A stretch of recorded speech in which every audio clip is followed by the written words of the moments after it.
All right, guys, we are back with our fourth Flash tournament. So today we're going to have four competitors, including Romulan Dog. Let me make sure my mic's on. Onyaje, John Ton, and then we also have Zypho. So some very heavy hitters here today. It's going to be a good time. Thank you all for joining. I see we already have 132 people in the preload. And match one is going to be Romulan Dog versus Onyaje. And the game one is going to be on the Mushroom Cave, which is going to be awesome. And yeah, hopefully you guys like the new stream design up here that was actually done by Lady Turns. We kind of have the I don't know, it's like a parchment with like a seal. It's kind of very Sigmar-esque, very Warhammer fantasy. So hopefully you guys like that. A song that, yes, that was indeed a song that's not going to get hit with copyright. And just before it trolls me later on, let me go ahead and turn off my phone just so we don't have to deal with such nonsense. Yeah, big thanks, guys, for joining. And remember, anyone in this tournament today is essentially the winner of this tournament. So it's a 4-man tournament. Best of threes in the beginning with a best of 5 finals. The winner gets 25% of all on-stream donations. So last time we had a pretty substantial pool of donations. I think the winner of the tournament came away with like 150 bucks or something. It was pretty insane. So yeah, that's going to be the lineup for today. Hopefully you guys are ready to party. It is go time. So let me let the guys know they can start picking. You're good to switch and start when ready. Cheers and take your time. All right, some terrible spelling mistakes here, but we do have our stream snipe blocker up. So yes, Chuck Norris is there with his dual Uzis. That's actually from a movie called Invasion USA, if I'm not mistaken. It's a very good classic Chuck Norris movie. The communists invade the United States, and Chuck Norris takes them out with his unbuttoned, oiled chest and his miniguns there. So they're uneven. Well, the red banner had to be shrunk a little bit because when you see the game, the UI in the top is like shaped a little bit differently. So yeah. We'll check it out. We'll see how it goes. Yes, but Lady Turin made those. They're very, very nice. So game one, it looks like it's going to be Bretonnia versus Wood Elves. So this is like something that we saw last time. This is incredibly tough to deal with. Usually the Bretonnians can just spam cav. Wood Elves do have some decent anti-large options with Eternal Guard and Azrai Spears, but with very good control, it's incredibly tough for the Wood Elves to deal with it. I think it's a matchup that is heavily going to favor Romulan Dog here, which is going to be pretty heavy duty. How's it going? We got EDM Master. Hey man, thanks for joining. Very Dissatisfied Dwarf. Holden Rasmussen. Joey Letters up in here. Pro player Janet. Of course, my lovely wife. That evil hag is... it seems weird like me saying that, right? But she's up above here as well. So.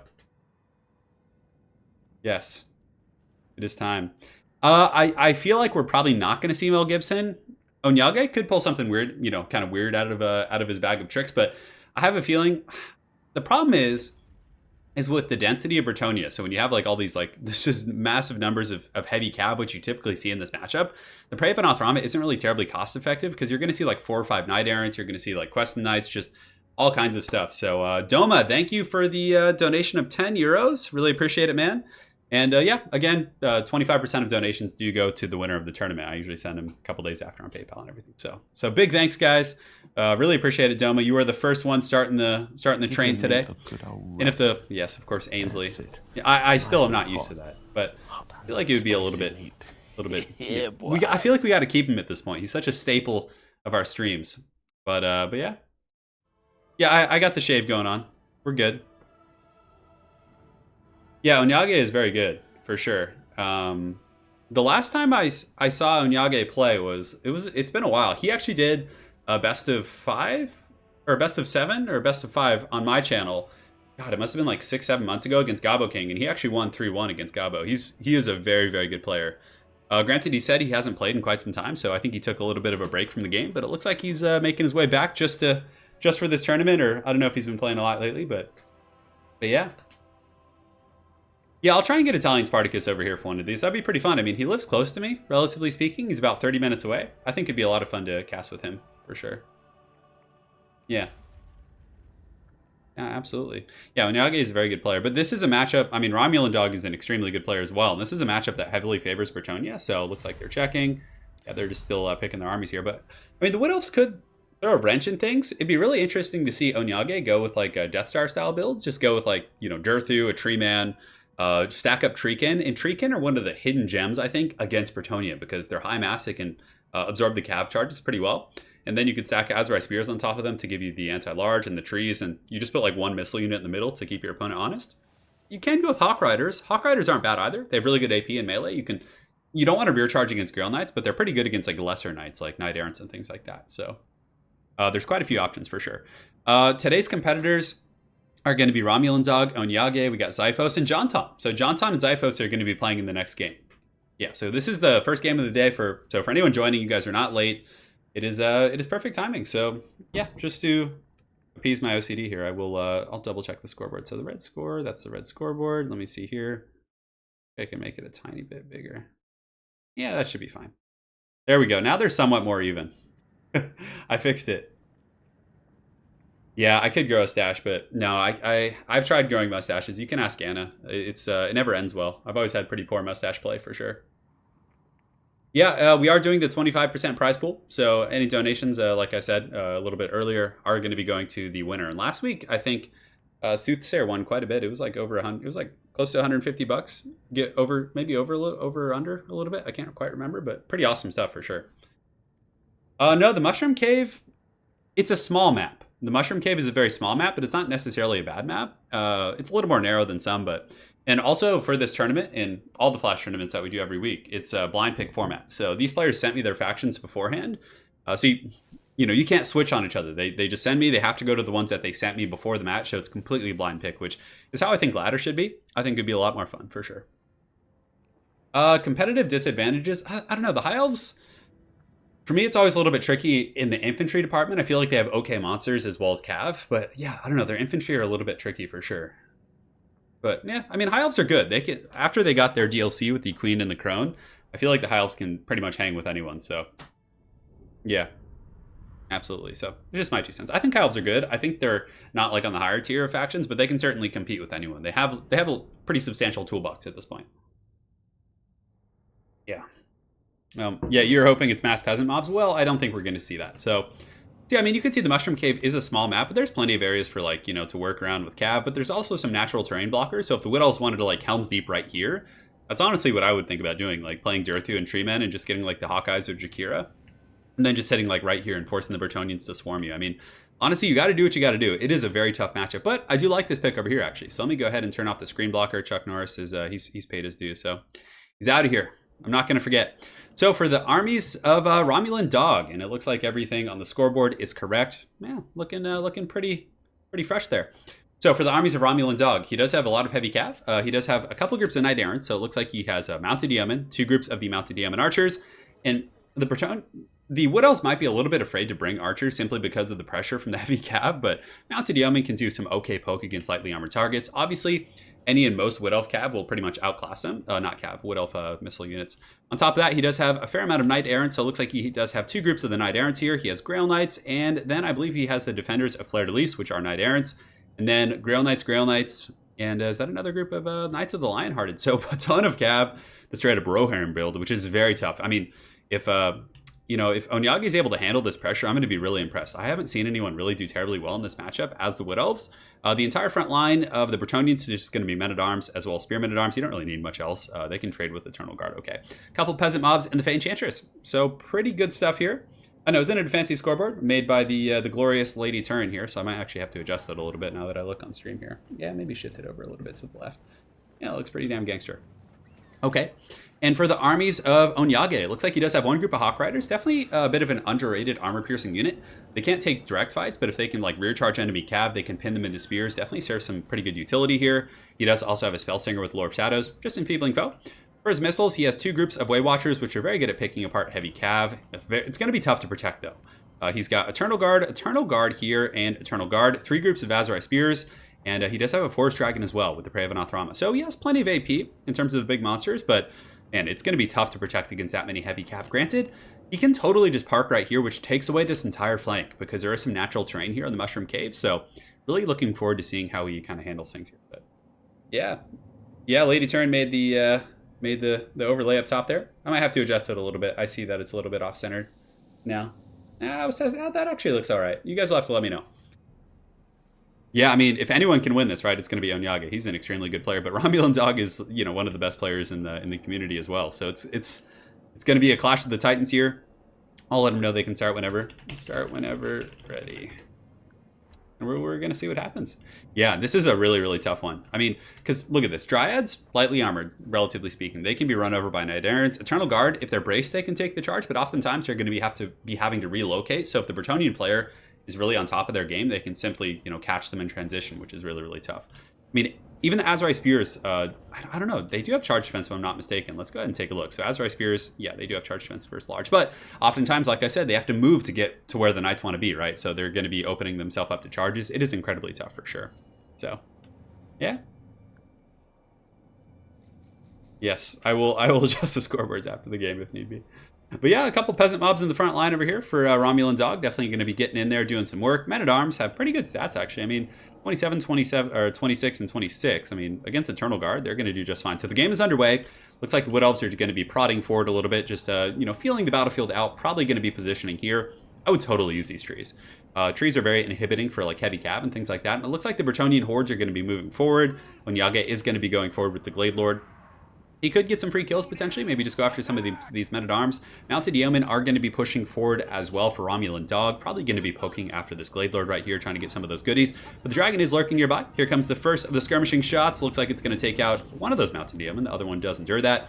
And the Hawk Riders as well. I mean, I do like the Mounted Yeoman pick against the Hawk Riders. Hawk Riders have very light armor at 15, so they can get taken apart by Mounted Yeomen, which is really nice. And I do think Hawk Riders are a nice anti-armor niche pick, just to have like one of to pin in enemy cav, but against the Mounted Yeoman, they might not do a whole lot. So here we do have the Way Watchers. They're going to take a massive dump all over these Mounted Yeoman archers here, just devastating stuff. A little bit of lag there. It scared me. I was like, oh no, the internet went out already. But the Way Watchers, yeah, should be able to dumpster these Mounted Yeomen pretty efficiently. You can see that they're going to be switching a little bit of friendly fire, maybe. No, it looks like it's okay. But man, Way Watchers are just such a powerful unit. They're able to essentially just shut down two of these Mounted Yeoman archers right out of the gates. So this one group is wavering and just being put down. Man, that Wood Elf focus fire, very, very powerful stuff. So at this point, Romulan Dog's probably going to pull back his Mounted Yeoman archers. Probably wants to just be very conservative. Wait till his main army gets there and pincers this Wood Elf force, and then he can bring them in. Because, they still have a decent amount of stopping power, despite the fact that they did get punished a little bit there. So right now, the Dragon is going to be circling about, just kind of prodding and feeling out the battlefield. The Peasant hordes are going to be advancing as well. You can see they're in the swamps. They're ready to go. They got their pitchforks, their rakes, all that kind of good stuff going on. So right now, the Dragon taking the freebies. The Men-at-Arms here don't really have any protection. The Bretonnian Cav are a little bit out of position. Grail Knight's back here with the Fey Enchantress. So right now, yeah, I mean, he's just going to get some free peasant feeding right here. So you can see the Glade Lord very happy and smug atop its Dragon, but the Bretonnian forces are starting to get a surround. So they've even managed to get some infantry around the side. So Spearmen at Arms coming around the flank. You have the defenders of Fleur de Lis over here. Things are getting pretty crunk for sure. You can see now the Bretonnia Hammer is going to be moving in and surrounding the Wood Elves. But very good positioning here by Onyage. He's going to be using this terrain like we guessed. So there's not really a good angle for the Bretonnians to come in here. So the Hawk Riders getting some freebies on the defenders. Their missiles don't really have good AP. So it's going to be, yeah, those what's it called? The Mounted Yeomen definitely took a pounding here. But the Dragon's getting a lot of free damage. I mean, these are just mounted Men-at-Arms, and they only cost 250, which is insane. I mean, definitely one of the biggest strengths of Bretonnia. I mean, aside from their cav, they're very cheap infantry, which are actually, you do have the expendable tooltip. So for anyone who doesn't know that, if you look here, expendable means that whenever these guys rout, there's not going to be like a penalty for the other infantry for seeing their friends rout, because they're like, oh, they're just filthy peasants. Us knights don't care about such things. So the Bretonnians are going to be moving in now. You can see there's going to be a formation of Grail Knights pushing right up the center. I suspect that the, not the Azrai Spears, but where are the Way Watchers? Where'd they go? Are they in here somewhere? Yeah, they're kind of mixed in the front line here. But the Knights are going to be doing a frontal charge against Eternal Guard. So these guys are braced, but the Knights of Bretonnia coming in for a charge. Not going to do a whole lot of damage, and the Azrai Spears do countercharge as well, but that actually looked like it was still quite impactful. Dryads, of course, don't have that charge defense. Beautiful Prey of Anathrama from Onyage right there. He's able to pin down those Grail Knights, and now all these spears are going to start chewing them up. So it's looking pretty good for the Wood Elves out of the gates. The Dragon's going to be landing as well, and that Grail Knight, catch there is going to be really good. So right now, charging into the front of the Eternal Guard with really good, cycle charging here, he could break through this formation. In the back, you can see the defenders are going to be sweeping in, but you can see here that Onyage did kind of allocate all of his resources to the front line, so the back is very open right now. Granted, he could peel back with some of the spears, but some of the Bretonnian Knights have piled through and have gotten onto the Way Watchers. A little bit of sandwich action going on. You can see it looked like there was some sort of a draining effect. That is the mist of the lady from the Fey Enchantress. So yeah, the Bretonnians are kind of just bull rushing their way through, just trying to get to the Way Watchers, shut them down. The Dragon has landed as well, but this is very risky. I believe there are some Grail Knights back here. The Fey Enchantress also is going to be lowering melee attack of these spears. But the Azrai Spears and Eternal Guard are piling in, but man, that Dragon is getting dumpstered. And honestly, Onyage was in really good shape. I thought he had a very solid initial engagement until this Dragon got caught out in this position. I mean, it's surrounded by Grail Knights somehow, and Knights of the Lionhearted. There's so much pressure coming in. You can see that Onyage is going to be sending in the Hawk Riders to attack those Knights, which is a pretty good choice. He needs to get out of here. And with the Dragon, he probably wants to pull out towards his spears. Going out this direction is going to be a little bit tough. Granted, he does have the Way Watchers here, and if he can get the Dragon out, I think he should be okay. Although the bounce of power is pretty heavily in the favor of Romulan Dog right now, simply because of that Dragon. Other than that, I would say it's going okay for the Wood Elves, but man, it's such a hard matchup. Like, the front line, the Dryads are just getting mashed over. The Eternal Guard are holding, but they ended up fighting against, like, peasant mobs and men-at-arms, which is not where they're really going to, thrive. And over here, Romulan Dog is just relentless in hunting down that Glade Lord. You can see all of his knights going in. Nyage is going to withdraw. That is a brutal matchup for sure. That is brutal. So we're going to go ahead and update the scoreboard, and we're going to go to game 2. Might be a little bit of a fast one today. We'll find out. Yeah, that I've never seen. I can't wait to see a Wood Elf player actually win that matchup. It is so incredibly tough to deal with all that.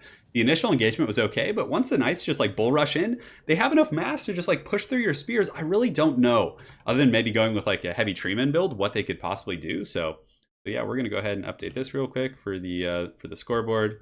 We go ahead and center that. Oh no, we want to get that just like this. Yeah, it should be. I was like playing with it before stream, so yeah, that'll do. That will do. But yeah, that's a really tough one, guys. It's pretty awful. Yeah, the Lance is too strong. Yeah, that's a really hard matchup. So go ahead and switch to map 2. Start when ready. Yeah, Romulan is actually saying that he's played really poorly with this build many times, and it always beats Wood Elves. Yeah, that's a tough one, guys. The Knights have the mass. I mean, I really do think that in order to really, I think maybe just go with like a Treeman, Dirthu, and just stack like a blob. I feel like it's still not going to work. The Treemen aren't going to have enough stopping power. The Grail Knights will eventually tear them down. It's just so incredibly tough. Onyage played well though, but there's not a whole lot you can do. I think that there were a couple points where when he got his dragon caught by the Knights, I think that was really kind of the turning point there.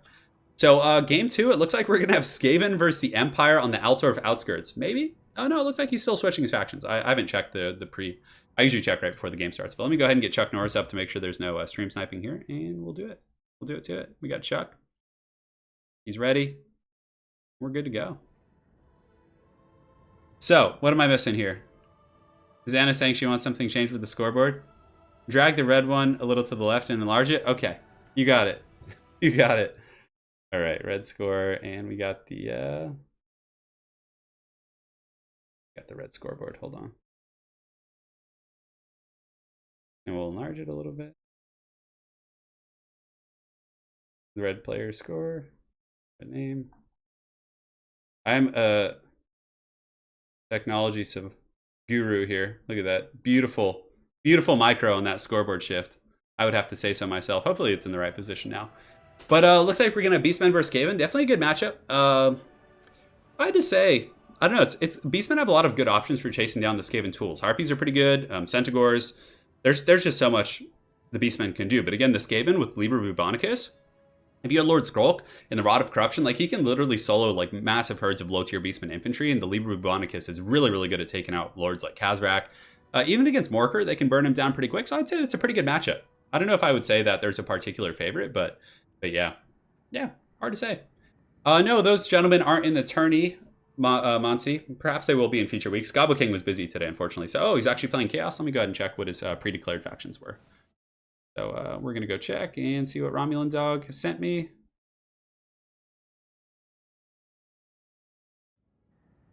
Let's see here.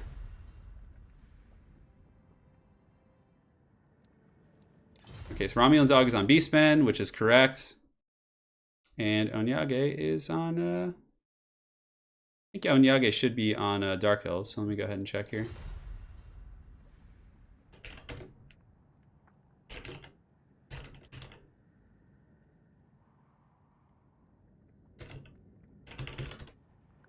We're just going to double check the factions, make sure that everyone's on the right one. This is a best of 3. There's going to be 2 best of 3s and then a best of 5 finals. Yes, yes. Good. Yeah, it's Dark Elves. Cool. So we got Beastmen versus Dark Elves. Pretty fun matchup for sure. I think Dark Elves might have a slight advantage, but again, Beastmen are just one of those factions that's very, very. I would say Beastmen have a pretty high skill cap. It's very micro-intensive for sure. Centaurs are one of the more efficient cap units in the game. I mean, just so good, so cost-effective. having, you know, a relatively hard-hitting mobile unit that has like almost 90 speed. I think it has 95 or 90 something when it's like not fresh, but they have different brackets. It has like a frenzy mechanic that actually gives it speed, so it's pretty awesome for sure. But yeah, Romulan Dog's going to be playing Beastmen. Onyage is going to be playing Dark Elves. And yeah, we are on the second game here. Romulan Dog was able to take the first one. Unfortunately, we did get the dreaded, and that's the thing about picking Wood Elves, is Bretonnia has become a pretty popular pick in these tournaments, and I think picking Wood Elves is like risky, right? Because Bretonnia is just going to stomp you out like so hard. The Knights are just so hard to deal with. I really am looking forward to seeing someone eventually beat that. It is tough for sure. Jonton is playing today. It's going to be Jonton in today's tournament. Jonton is playing Zyphos in the next round. Yeah. It's going to be quite a bit of fun, guys. Glad to get the guy in here.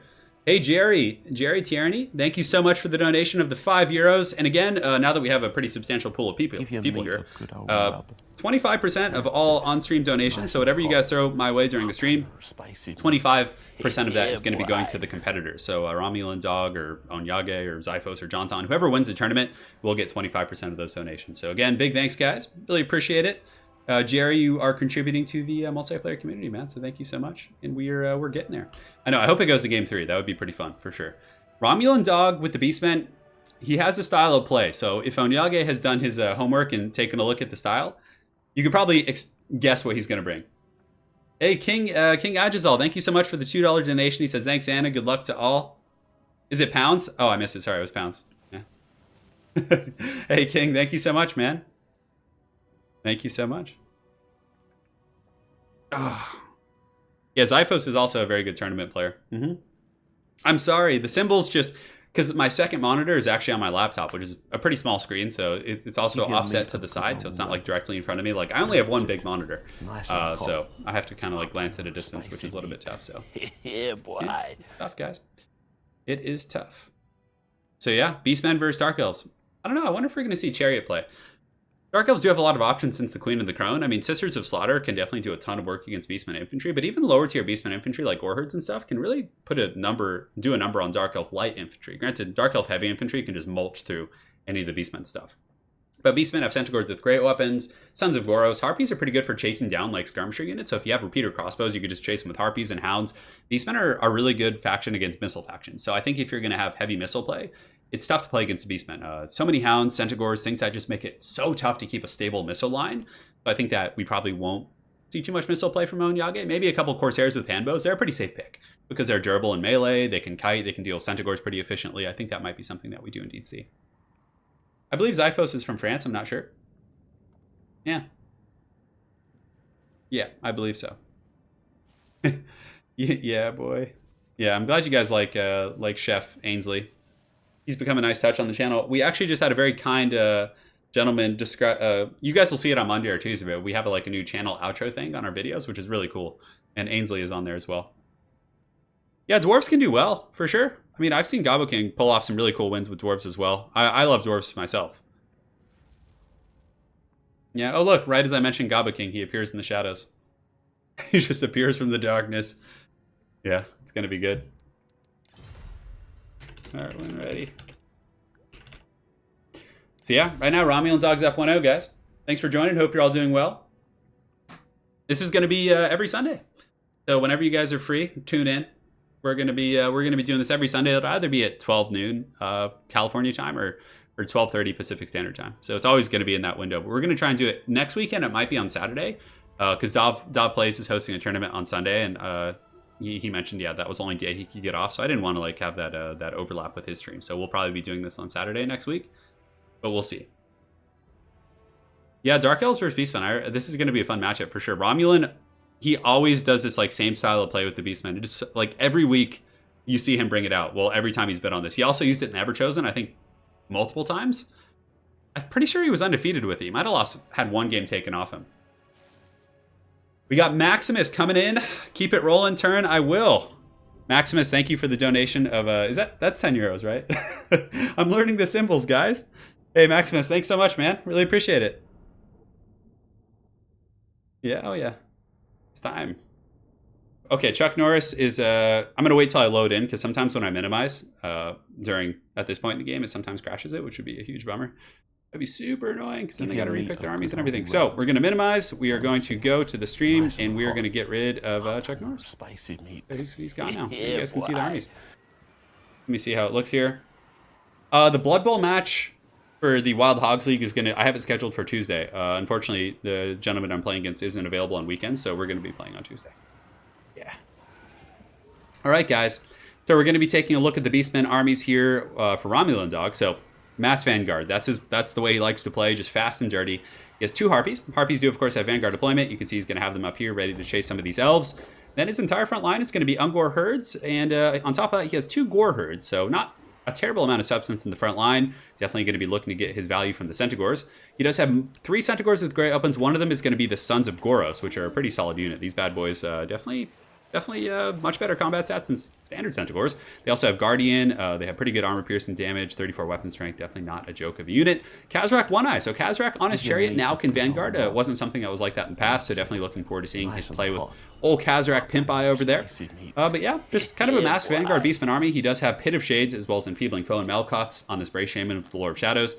Unfortunately, this bad boy can't Vanguard deploy, so he's going to be having to pull up the rear essentially, but yeah, it looks like he does have a mass surround, so the Ungor herds and all these guys are going to be surrounding here. Onyage's forces, though, let's see what he's got. So he's got a couple Doomfire Warlocks, it looks like. I think he's using Doomfire Warlocks. Yes, he does. Slaanesh Harvesters, these guys are going to do very well against Centaurs. They'll definitely tear him up with the poison as well as their better combat stats and their magic support. He does have some Cold One Knights here. It's actually going to be 3 Doomfire Warlocks, with one of them being the Slaanesh Harvesters, the Sisters of Singing Doom, who are actually pretty good against low-tier Beastmen, because they actually cause terror. So that's kind of their unique Regiment of Renown characteristic. They cause terror, which is cool. Another group of Witch Elves. He does have Blackheart Corsairs in the front line. Knights of the Ebon Claw. So going with some heavy-duty Knights here. Definitely going to be a good target for the Melkoths Misfine Miasma on those bad boys. In the front line, it looks like Onyage does have a couple Dark Riders with repeater crossbows. And for his Lord, he does have a Supreme Sorceress with the Lore of Death. So not pulling any punches here. Definitely going to be going for the Death Thrust. That's going to be very good against Kazrak, as you know, the Beastmen don't have any means of healing. So the Dark Elves have taken position here. It's going to be a long march for the Beastmen infantry. They have started on the other side of the map. So I foresee a little bit of harassment here from Romulan Dog, just kind of poking around, trying to catch these skirmishers before the fighting starts. Because he does have a lot of tools to catch these Dark Riders for sure. But the Dark Elves, I would say, have a superior mobile force. I mean, 3 Doomfire Warlocks, Harvesters, Knights of the Ebon Claw. He definitely can dictate the pace of the mobile battle. I mean, he can't catch them, but still, it's going to be pretty solid here. So big thanks to Joshua Key, longtime viewer here. I always watch them afterwards, and I'm glad to finally catch a stream in progress. Joshua, thank you for the $5 donation. We really appreciate it, man. Glad you're on stream. It's going to be a good one today. So we are in Game 2 here, just starting. So I know we're pretty early on in the stream, so glad to see everyone's able to make it. And yeah, I think it's going to be go time. They might be waiting for the go-ahead. Start when ready. Oh yeah. This is my only concern for Romulan Dog is the fact that his Beastmen herds are vanguarded like on the complete opposite side. So the Dark Elves could sweep forward, but yeah, the Beastmen are going to be the ones to dictate the pacing of the battle. The Dark Elves aren't going to be able to catch them. I mean, repeater crossbows are relatively fast. They have 92 speed, but Centaurs, if you look at Centaurs, let's go ahead and take a look at their speed. They're actually mass vanguarded here in the back, and look at Kazrak. Kazrak is in the back as well, which is going to be pretty fun. But these guys, they don't have 84 speed. When they have their Rowdy mechanic, it gives them 12% speed, which I think puts them up to like 90 something, give or take. So they're about as fast as those repeater crossbows. And repeater crossbows have to sit and shoot as well, so it's going to be tough for them to find a home, for sure. Brewmaster Balox with the €2 donation. Keep grudging turn. I will, brother. Thank you so much for the donation. Really appreciate it. No, you're not late. This is only the second game, so you're pretty early on the stream, actually. And next game is going to be Jonton versus Sifos, which is coming up after this one. So if Onyage drops this game, it's going to be Romulan Dog with the 2-0. If Onyage wins, they'll go to a third game. Give your meat a good old rub. Yes, yes. That's it. Nice and hot. One game done. That is correct. The first game, for anyone who's joining late, Onyage, well, I don't want to spoil it, but it was a Bretonnia versus Wood Elf match, so you guys can probably guess how that went. Yeah. Oh, yeah. Yeah, Kazrak looks like, Kazrak initially was vanguarding in the back, and it looks like Romulan Dog is kind of on the fence. He's like, do I want to vanguard it back in the shadows, or do I want to have it in front? This is pretty ballsy, because he is a little bit pinned back here, and it looks like the fighting is underway, so the Beastmen are going to be pouring out of the forest. These guys are not hidden anymore, so the Dark Elves are probably aware of their presence. The repeater crossbows are going to be scooting forward. There are some Gore herds here, but the Gore herds could... I mean, I don't know if Onyage wants to get his... But that's the thing about the Beastmen. You never know where the fighting's coming from. They have so many ambush tactics, but it looks like he's going to... Ooh, this is dangerous. Romulan Dog could be in huge trouble right here. He needs to get his herds moving. He needs to get these Ungors kind of hoofing it. Do they have hooves? They must have hooves. They're Beastmen. Yeah, they're going to be pushing out of the forest right here. But look at this. So Onyage is sensing that you know, Romulan's army's a little bit disconjointed. It's all over the place, right? So he's going to just be swarming with his Doomfire Warlocks and everything. You can see some of these hounds are going to be going into pressure, which is a good choice because it may pull back these mobile forces if you can peel under. And it looks like the Centaurs with Great Weapons are going to be engaging. Oh no, but they're going to take a charge from the Slaanesh Harvesters. And you can see that Romulan Dog in the last second is able to pull back. So he does get the Centaurs back, but he takes a couple losses.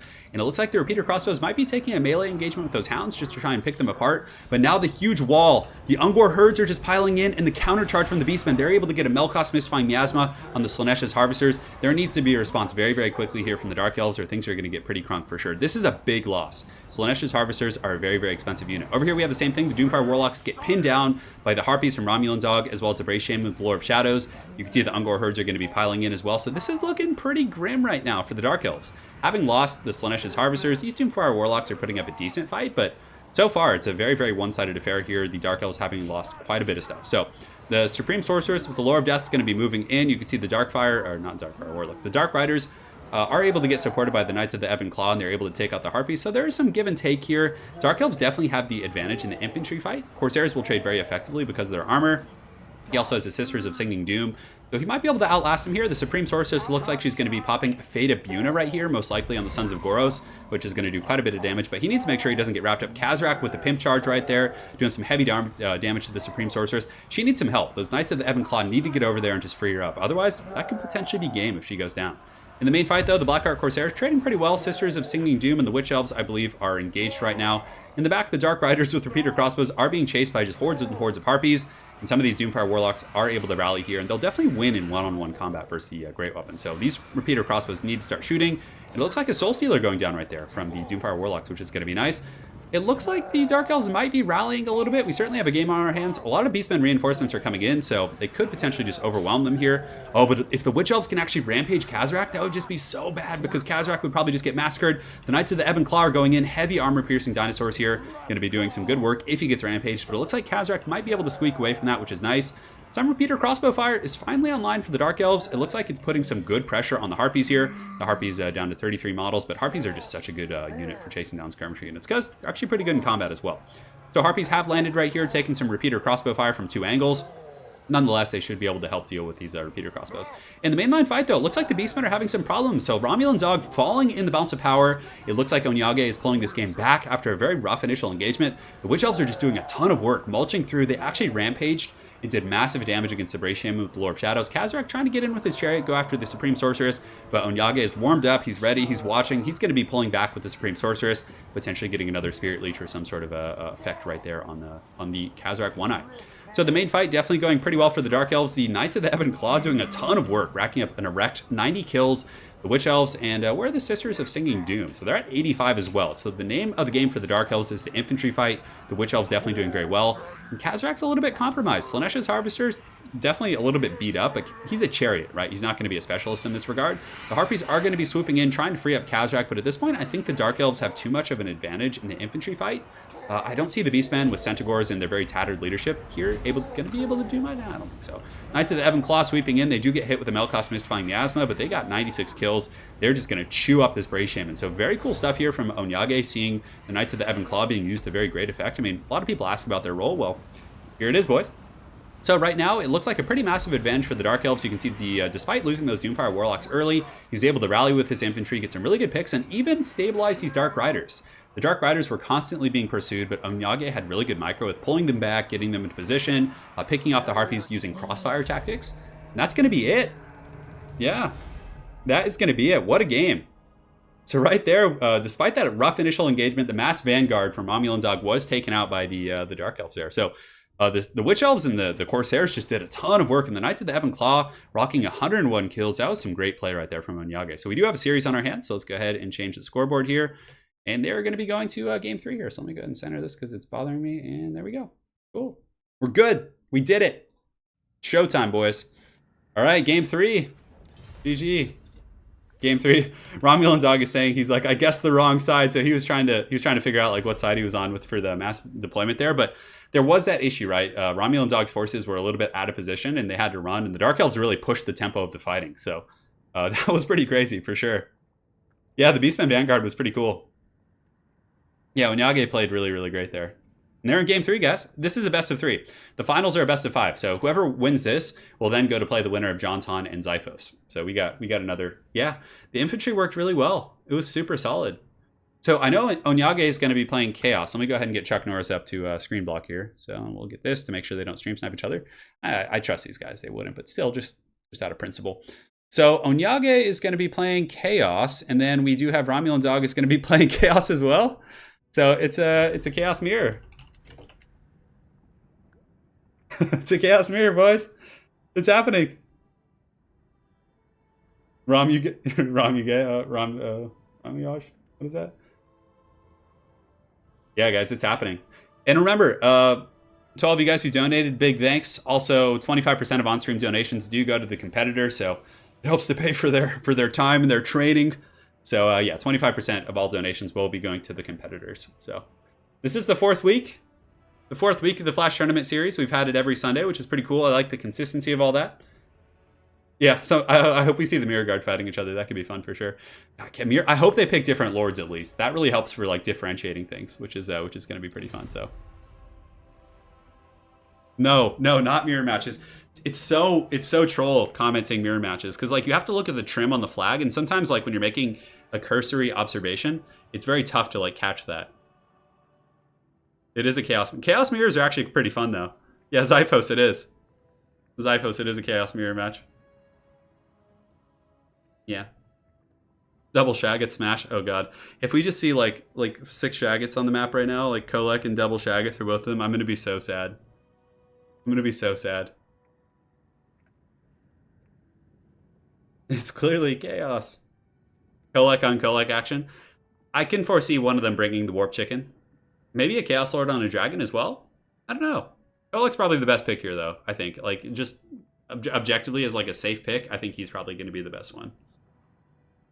Yeah, Army Painter would be helpful if like one of them could play like a red scheme or something and the other one could play like a different color.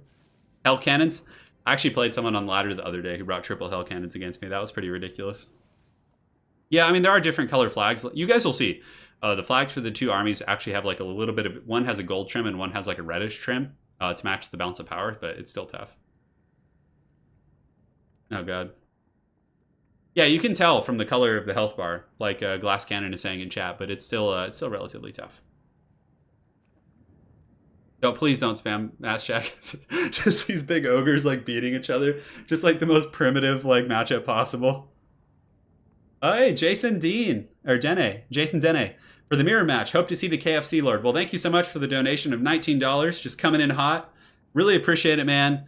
And you're getting your wish. You're getting your wish. And also, Xiphos and Jonton, if you guys are watching in chat, I don't know if you guys are hanging out. If you guys do come across a mirror match and you don't want to play it, you guys can then have a gentleman's agreement on a different matchup if you'd like. Just putting that out there. It's an option. I forgot to tell these guys, so we're going to get the mirror match, but that's generally how the rules are for my tournaments. If you get a mirror match and you don't want to play it, then you guys can just switch. Because mirror matches can be a little bit boring. I think the Chaos one can be fun, though, but yeah. I think Skaven are a little bit tough. They don't have the Regiment's Renown. Right?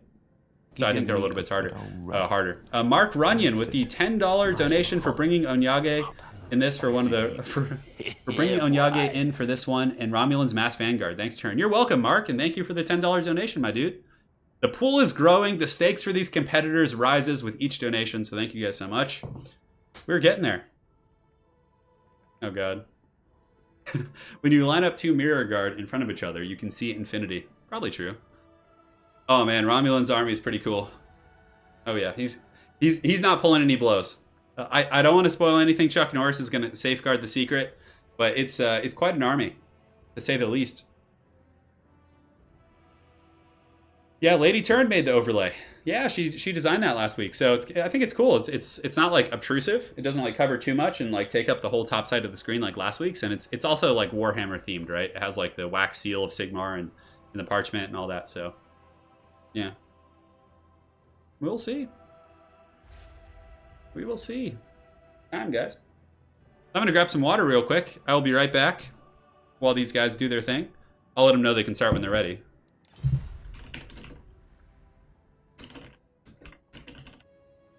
I feel like most people aren't trained for mirror matches because they're so rare. Yeah.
All right, guys, we're back in action. All right, so we got another donation from Joey Letters. So are we ever going to learn Turin's true identity? Because I have a theory. Well, Joey Letters, let's hear your theory. I will let you know if it's correct. That's it. Nice. Swear on it. 100% will let you know. Spicy meat.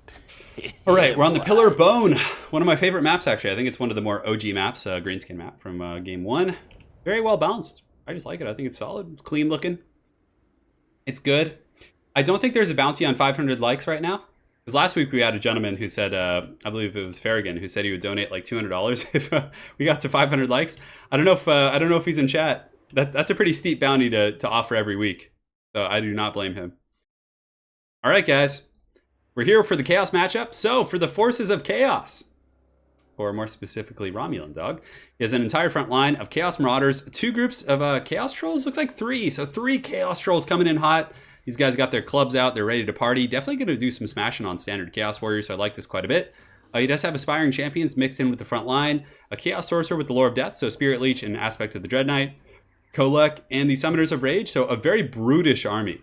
He also does have Chaos Warriors with Halberd, so it looks like he's just going with just Hulk Smash. That's literally the thematics of his army. He's just going to be getting in there, smashing some of that booty.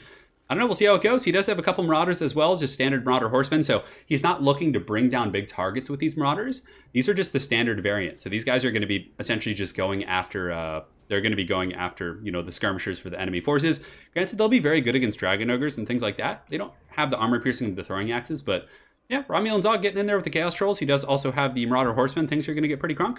And for Onyage, it looks like Onyage does have Marauder Horse Master, so he's certainly going to have the advantage in the skirmish fight. The Horse Master is vastly outclassing the standard Marauder Horsemen in both melee capabilities as well as their ranged attacks, which is pretty cool. He does have Aspiring Champions, Chaos Marauders with great weapons. He does have Summoners of Rage, Chaos Sorcerer with the Lore of Shadows, and so better troop quality over here. He does even have some Chosen with great weapons. So Onyage, a little bit more narrow, I suppose. He doesn't have like the Trolls, but instead of having Trolls, he just got Chosen. Which is going to be pretty interesting. And he did invest in the Horse Masters, so things are looking pretty wild for sure. Yeah, guys. This is just going to be absolutely bananas. I'm really interested to see how these Chaos Trolls... I mean, Chaos Trolls on paper should counter Chosen and Great Open Infantry. But I would say that if I had to look at the armies just objectively, I would say that Romulan Dog does have a slight advantage. Kolek, he does have Kolek as well over here, so we're going to have some Kolek and Kolek action. It looks like the game's underway, so the Marauder Horsemasters get a massive opening salvo here, just wreck these Marauder Horsemen. Might be doing a bit of a charge here, but the standard Marauder Horsemen coming in, getting a little bit of returning fire, but still getting some pretty decent value there, taking out 6 models. Then another volley there, going to take out another 2 models as the Marauder Horsemen try and countercharge them, but ooh, that is going to hurt. That's going to take out a lot of those guys. They're down to 33 models. The other group of Marauder Horsemen from Romulan Dog sweeping in. But so far, I would say that Onyage did take the advantage in regards to the initial fight there. So things are looking pretty wild. In the back line, Romulan Dog advancing with his forces, his Chaos Trolls, and everyone. He does have some Halberds hidden in the forest as well. So I foresee those guys kind of plotting out in just a moment. But yeah, it's going to be a brutish fight. It's going to be very grindy, guys. It's happening. I don't know. I would say that the army with the Trolls has a little bit more stopping power. But then again, there are some Chosen over here and Chaos Warriors, and all of the infantry for Romulan Dog are just going to be low-tier Chaos Marauders with some Aspiring Champs, so they do have better infantry over here. So a Spirit Leech going down on Onyage's Lord, and as far as his caster go, he does have a Shadow Caster, so he's going to be going for more combat capabilities, using the Enfeebling Foe to really give his Kolek the advantage, but the Spirit Leech might be able to generate more value just through, pure direct damage. So the initial fighting looks like it's about to be underway. These Chaos Warriors with Great Opens are going to be advancing, taking some spears to the face, but their armor is going to help them mitigate that. Summoners of Rage on Summoners of Rage action. They're both going to be charging in. Looks like he's going to be pulling back when he sees the other Summoners coming in. These Chaos Warriors definitely going to do well, but these Summoners of Rage from Onyage here definitely going to pound town these Trolls if he's not careful. Kolek getting in there as well and going to be just dumpstering those guys. The Kolek for Romulan Dog does jump into the Aspiring Champions and Infantry here. Definitely going to need him to take out those Chosen. Oh man, this is so confusing to commentate on. Like, you can see the trim of the banner, but there's just Koleks, like the same lords. It's just anarchy. But anyways, Trolls slamming into the front line. There's going to be a lot of Chaos Warriors. Chosen will be able to bring down the Trolls, but Trolls, of course, can cycle charge and heal pretty effectively. This Kolek right here of Romulan Dog taking a little bit of fire from the Marauder Horsemasters, but nothing to write home about. And it looks like this is going to be the really heavy deciding battle over here. So Romulan Dog does have his Summoners of Rage, but the Summoners of Rage for Onyage are also piling in and doing a ton of damage. So a huge initial grab here from Onyage. He's able to get the Summoners from the other army while keeping his healthy. However, Spirit Leech going down on Onyage's Kolek, and then Romulan's Kolek is going to be going in there, getting a few decent attacks, but it looks like he's going to be warded off by the summoners here from so confusing. By Onyage, I hate mirror matches so much. But anyways, the Chaos Troll's taking a little bit of damage, not doing as good as I thought they might, but you can see actually these Chaos Marauders from Onyage here are breaking off. The Aspiring Champions kind of helping to hold things together, but again, they're getting pretty beat up down to 12 models.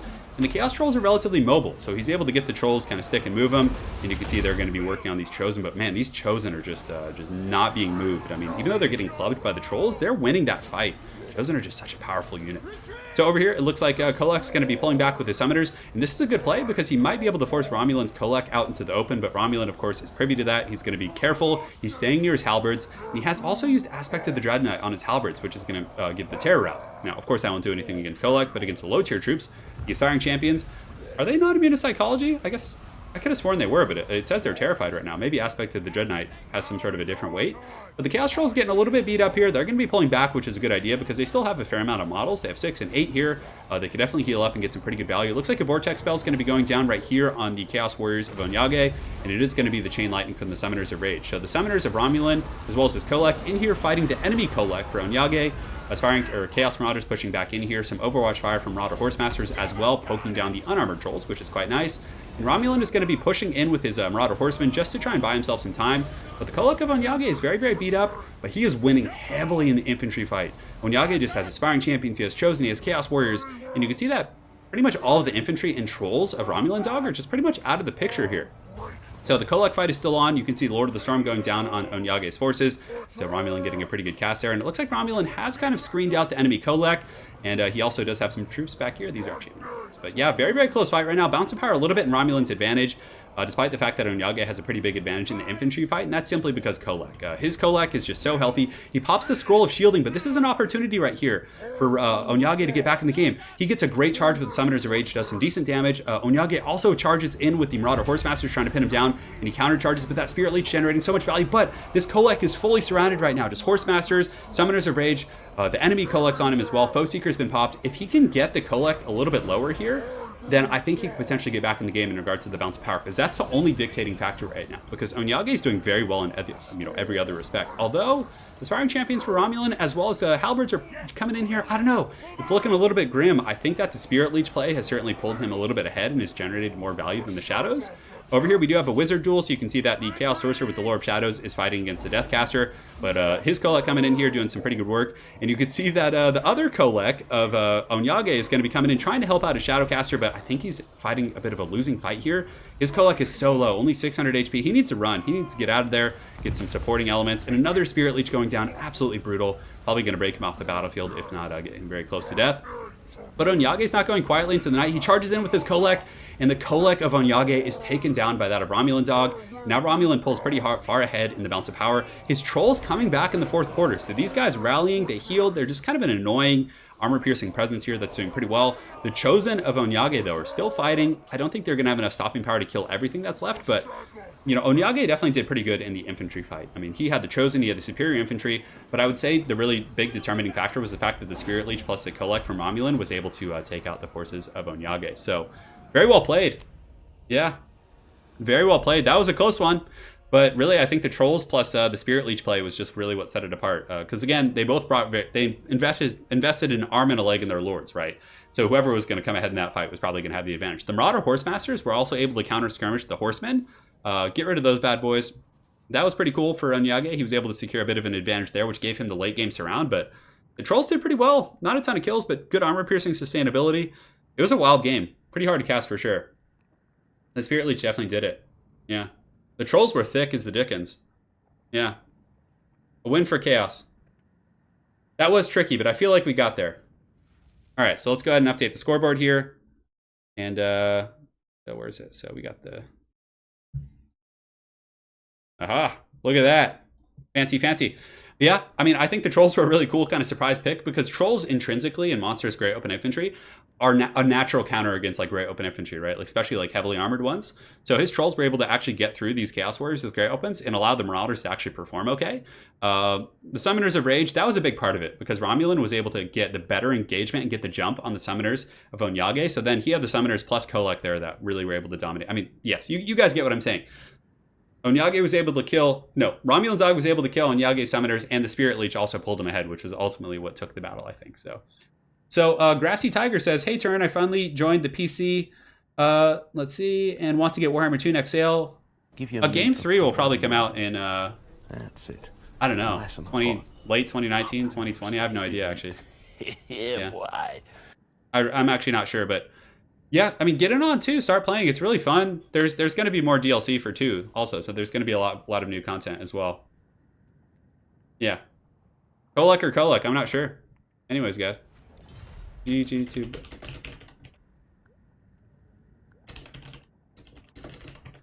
See you in the finals from and great work. All right, that's it, guys. My brain is about to explode. That was tough. Joey Letters coming in with the $20 donation for the doggos. The Chaos Doggos? Yeah. All right. Onyage bows out for the day. He says, good luck to Romulan Dog in a show of good sportsmanship. And that's it. We're going to go to the finals. Well, the semifinals. The other group play, which is going to be Zyphos versus Jonton. Let me go ahead and make sure the game is up. Give your meat a good old rub. Aha, they need to open a spectator slot. How dare they? Hot and spicy meat. Yeah, boy. Hey, guys. Spectator slot.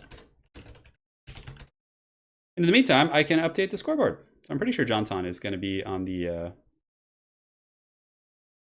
So let me make sure I can fit the names and everything. There's like fancy ways to preload this.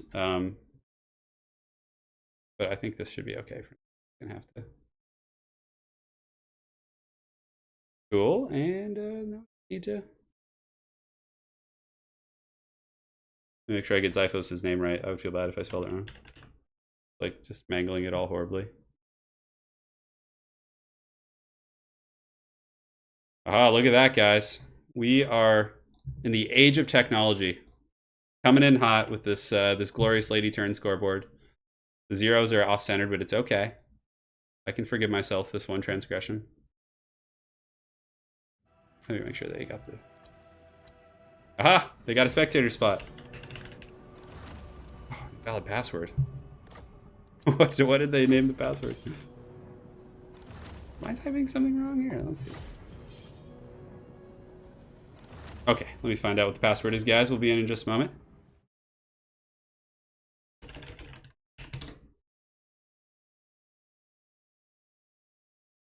Maybe it's case sensitive. Oh, the wrist is doing okay. It's been getting worse lately. That's why I haven't been playing as many quick battle streams myself. But I have 2 doctor's appointments this week, so we're gonna find out in just a second. Yeah, man, it's really a bummer. Yeah, guys, big thanks for joining today. Yeah, you could just use pictures, right? You could have it all like preloaded and everything, but yeah, I don't mind changing it on the go. Yes, we are.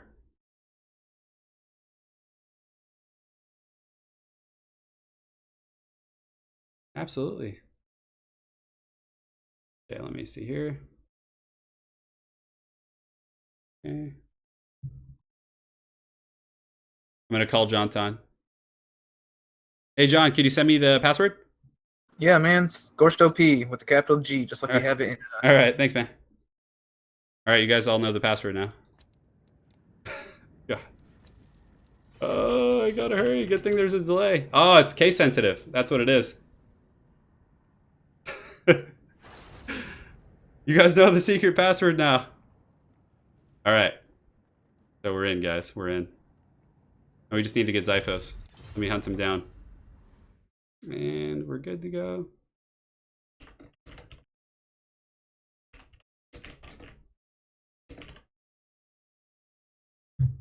Yeah, guys. We're in the second round now. So it's going to be Jonton versus Zyphos coming in.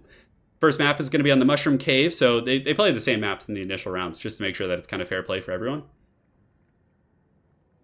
Yeah. Yeah, Zyphos is a very good player. Jonton said he played him quite a bit in Warhammer 1, but not so much in Warhammer 2, so hopefully for him he knows the playstyle a little bit. So let me go ahead and get the Chuck Norris up there to block. Looks like Jonton's going to be going with the Bretonnia in his first game.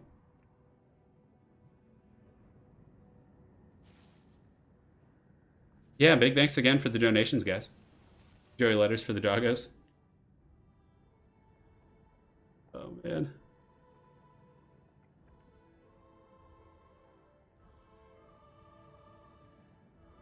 Onyage. Yeah, Onyage.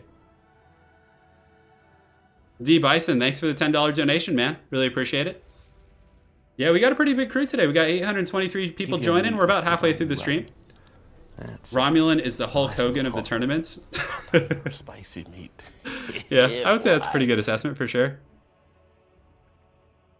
Bretonnia is really good now, guys. Bretonnia is a solid faction. You're not handicapping yourself. If any of you guys watch the Ever Chosen or any of these tournaments right now, like, they're doing really, really good. Hey, you're welcome, Onyage. We'll get you back for sure, man. Anytime you want to play, we play every Sunday. So yeah, that's gonna be the game plan here. Let me go ahead and see if Zyphos is here.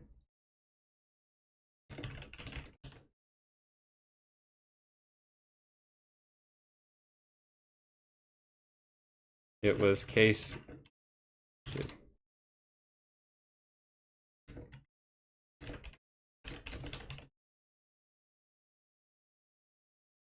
Let me see here. Okay, so we're remaking the game real quick. So let me see. Just working out technical difficulties.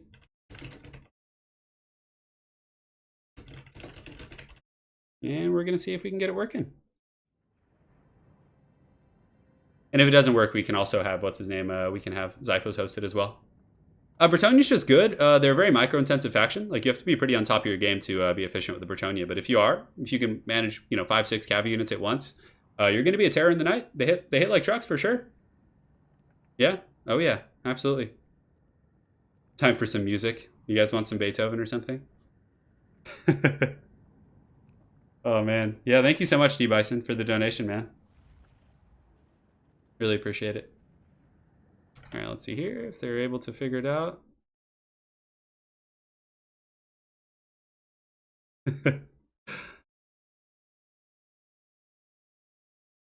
Yeah, the blue Kolek was on point there.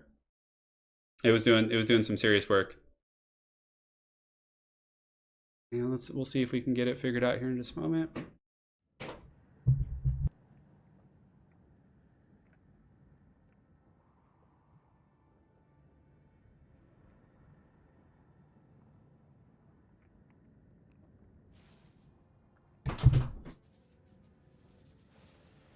Yeah, I mean, I think that Romulan, as far as the last game goes, it was the Spirit Leech really is what broke it down. But also there was a point where Onyage's Summoners of Rage kind of got a little bit caught up in the enemy summoners plus Kolek, and they got taken down pretty quick. And that was one of the big powerhouse units they had in the anti-large fight. So I think that was really a big part of it for sure.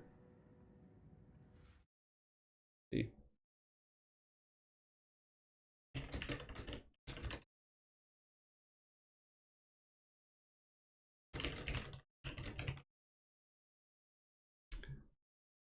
Okay, so we're gonna try.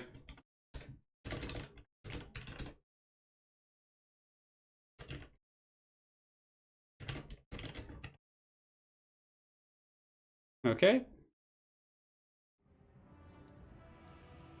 Let's see if it shows up now. I might have to actually go on Steam. Yeah, because maybe since he's in like a different region or something.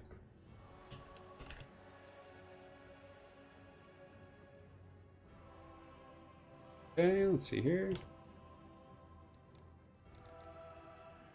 So I'm gonna add Zyphos on stream real quick.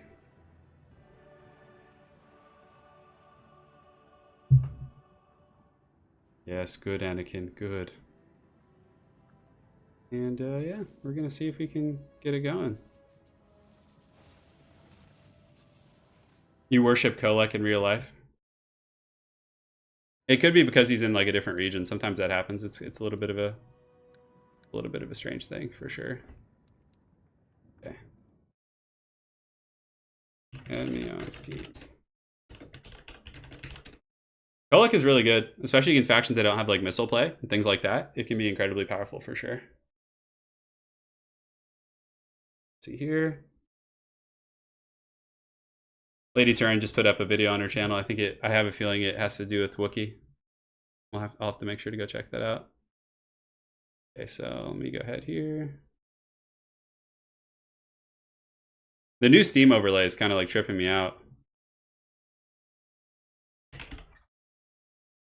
Let's get Zyphos added on here. Add a friend, go search.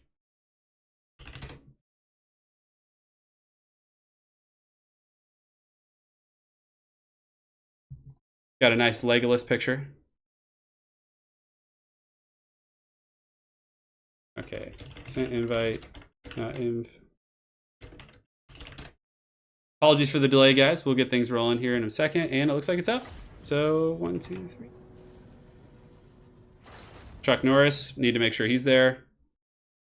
And he is. Great. And we're in. Oh, no way. Oh, do we have a mirror match? If you guys want, feel free to pick another matchup between the two of you. I gave them the option. I'm going to let these guys know that if they want to switch, it's totally fine. It's totally fine. Yeah, okay.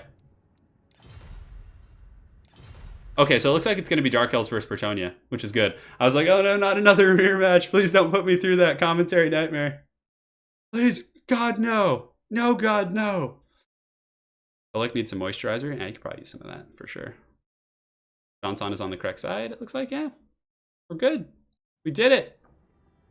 Bretonnia versus Dark Elves. I don't know. I feel like Bretonnia, in the hands of the right player, will have a good matchup here because the heavy cav of Bretonnia can dumpster Doomfire Warlocks, Cold One Knights, like Grail Knights just do so well there. And Dark Elves don't have like a Fate of Una type effect, which is really punishing. Granted, Dark Elves have some really solid AP missiles, so if they have really good Dark Rider repeater crossbow play, they can do really well. But a lot of good Bretonian players are going to bring Mounted Yeomen nowadays, and the Mounted Yeomen counter the Dark Riders with repeater crossbows because they can shoot while they're moving. So there's some give and take there for sure. No more mirrors. Yeah. Okay, so Lady Turin just posted a video on her channel. Let me, with Wookiee, I think. Let me go here. I have to pull it up. I'll share it with you guys in just a moment. Oh God. Oh no. Why is there a sock on his head? Hang on, I gotta share this with you guys. So, while I'm doing this tournament right now, this is what's going on in the living room. I just linked it in chat. He just has a sock on his head. And Wookiee like steals my clothing too. Like if I have a t-shirt that like falls on the floor or something, he like just goes and he just grabs it. Oh man. That's just madness. Okay guys, we're in the game. The Mushroom Cave is here. And it is time. So good luck to Johnton and Zyphos. Big thanks to both of those guys for playing. Johnton, of course, hails from the channel Total Brohammer, where him and his buddy Sakarma put up some dank videos. Both very, very good players for sure. You already watched the doggo video? Okay, good. Good, Anakin, good. Mushroom Cave is a fun map, though. I do like it quite a bit. Like I was saying earlier, I think it's a good one. Bretonnia versus Dark Elves. I don't know who has an advantage here. I don't know. I would say that Bretonnia, in the hands of like a really high-level player, might have a slight advantage. But again, Dark Elves are one of the best factions in the game. They have a ton of utility. I think that Zyphos is probably going to bring a couple Dark Riders with repeater crossbows and defend them with maybe Doomfire Warlocks or Cold One Knights, and then just use the repeater crossbows to drag down the heavy knights. Perhaps, maybe just use a bunch of Dread Spears. You don't really need much more than that. Like the Hellebroni, maybe some Blackguard. There's a bunch of options for sure. Bretonnia can go mass infantry too. If they want to, spam peasant archers. You can even see some trebuchet play as well. There's just all kinds of anarchy for sure. Yeah. Hey, what's going on, guys? Hey, guys, see some new faces in here? It is time. Yes, the production quality is going up every week. I know. We do have a pretty sweet little esports community. I mean, it's certainly, you know, a fledgling one, right? But it's a nice community. Yeah, a lot of good people. Yes. All right, guys. Looks like both of our players are loading in today. Some different internet and CPU speeds are being represented in our tournament. So let us go ahead and take a look at the forces. And let me make sure I don't still have Chuck Norris up. Okay, I took Chuck down. I just want to make sure. The forces of the Dark Elves. So for the Dark Elves, he does have Reaper Bolt Throwers. So he has two of these bad boys. And honestly, they're a cheap, decent answer against heavy cav if you can protect them. And Dark Elves are good at protecting things. They have the Blackguard and Agarond.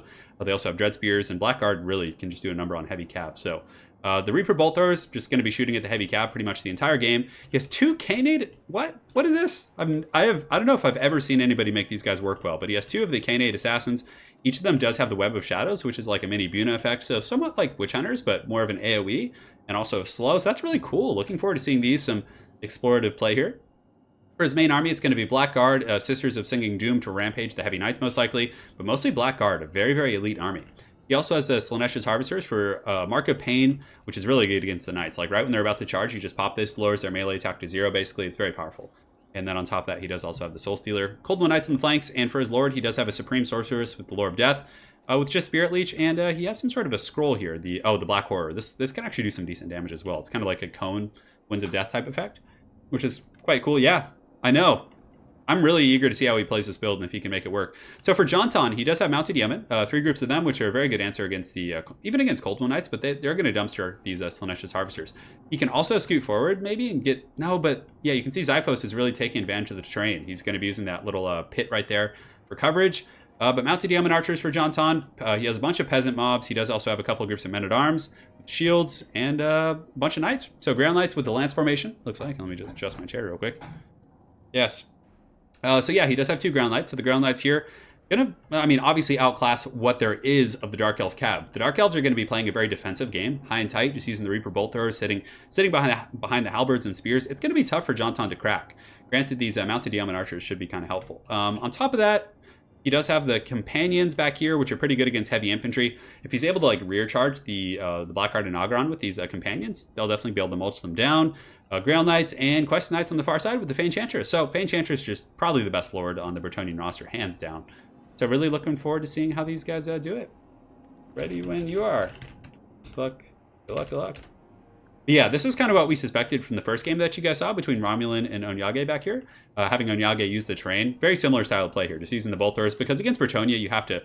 you're going to get swarmed for sure. And Jonton has very good micro, so he should be able to manage all these units pretty effectively. So we're going to see what's up. Yeah, it's going to be good. Yeah, the Black Death spell is really, really cool. It's an awesome one for sure. So Jonton with the forces of Bretonnia. And I'm telling you, Bretonnia gets so much representation, at least in our Flash tournaments, but even in the Ever Chosen, it was like just rolling over people.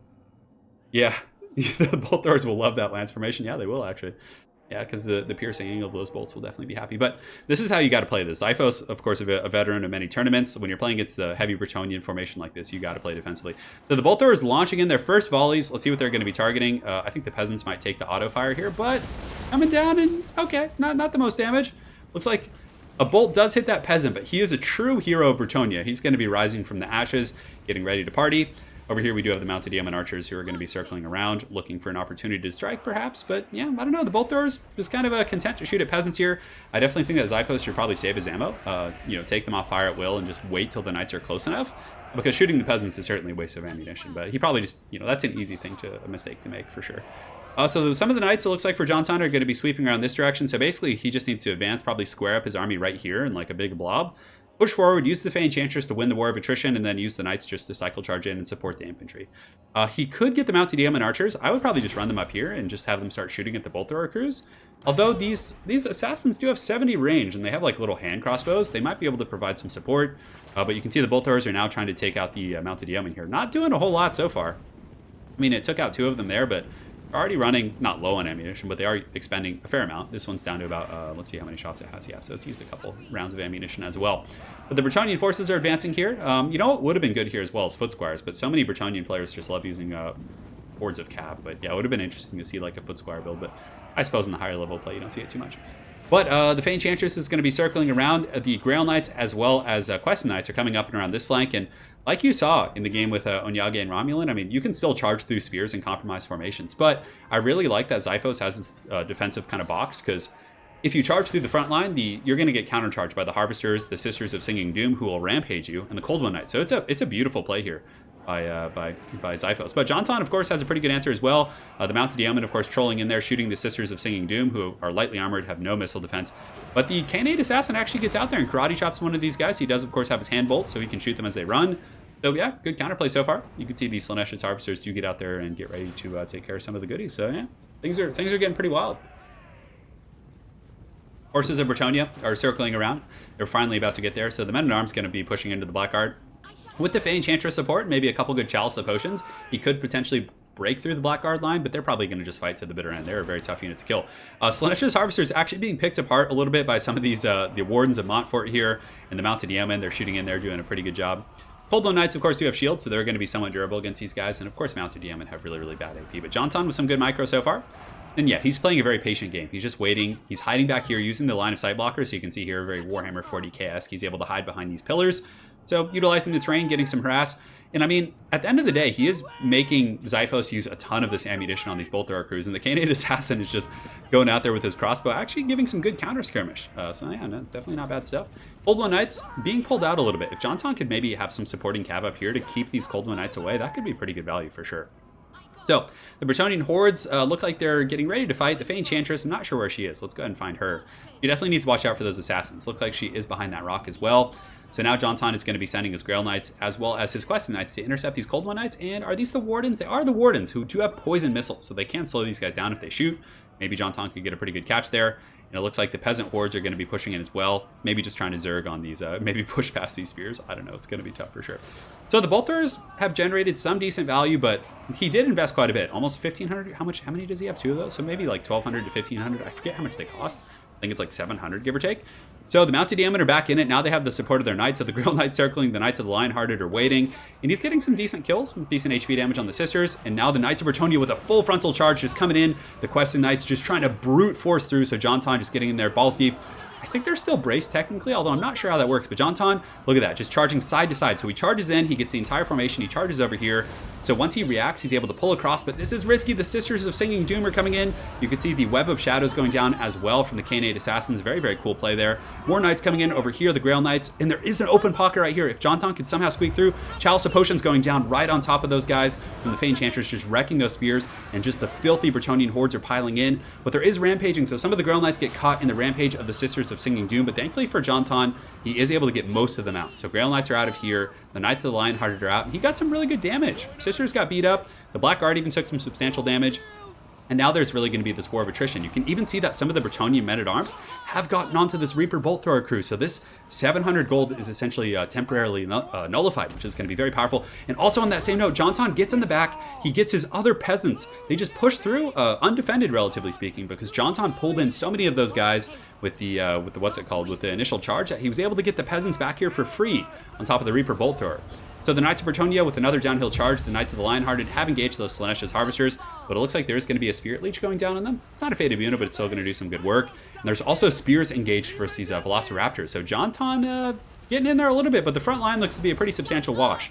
The Bretonnian peasants with a bit of a mass rout being pushed back by the Blackguard, and this is really rough for Jonton. He needs to get the Fey Enchantress out of here. The Khanate Assassin is doing its karate chops here on the Fey Enchantress. I mean, it was a decent initial engagement, but something just fell apart along the way, and I think one of the biggest issues with that was Jonton losing the Fey Enchantress right here, letting her get essentially terrified and pinned down here. He does charge in with the Questing Knights, gets a decent little engagement on the Blackguard, but yeah, I think the Fey Enchantress, like, that's why the balance of power is tilting so heavily right now in the favor of Xiphos, is because the Fey Enchantress got caught. I mean, other than that, the Dark Elf army is actually a little bit compromised. The Spearmen are able to shut down the Bolt Throwers, same thing over here for the most part. But that Fey Enchantress, having her get so low and almost dead, essentially, I think is what, kind of dropped him out, so quick in the balance of power. So Jonton continuing to fight, the Blackguard doing a pretty good job. That countercharging with the Sisters was beautiful. Rampaging those Grail Knights that early was so good.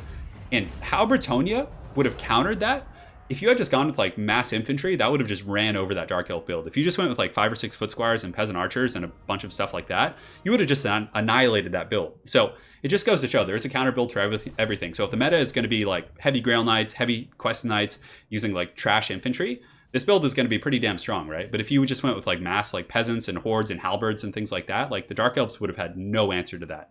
So it's pretty cool to see that. Xiphos did a really good job of handling that. Jonton had some good micro as well, but the countercharge from the Sisters of Singing Doom was a thing of beauty. That was just really, really nice. So let's go ahead and update the red score, and we'll get Xiphos 1-0. So Xiphos goes up 1-0 here. We're going to jump over and see what the next game was. Yeah, it was a turtle for sure, but I mean, it's fair play. It's utilizing the map. He wasn't corner camping. And but Jonton letting the Fey Enchantress get surrounded like that, I think, was pretty catastrophic. Like, if he had the Fey Enchantress a little bit healthier, had been able to heal the Knights a little bit more Chalice of Potions, he only got one of those off, it could have been a much different game for sure. So yeah. Like, I think an infantry build would have been really good, but most people I think are so opposed to doing that with Bretonnia. But honestly, imagine this: 6 foot squires. They're going to trade very well with the Black Guard, especially with Fey Enchantress support. 3 or 4 peasant archers are going to melt their artillery, melt the Slaanesha's harvesters, halberds to defend. Like, you would have just overwhelmed this Dark Elf army. The Reaper Bolters would have been useless. But again, it is what it is. It was good play.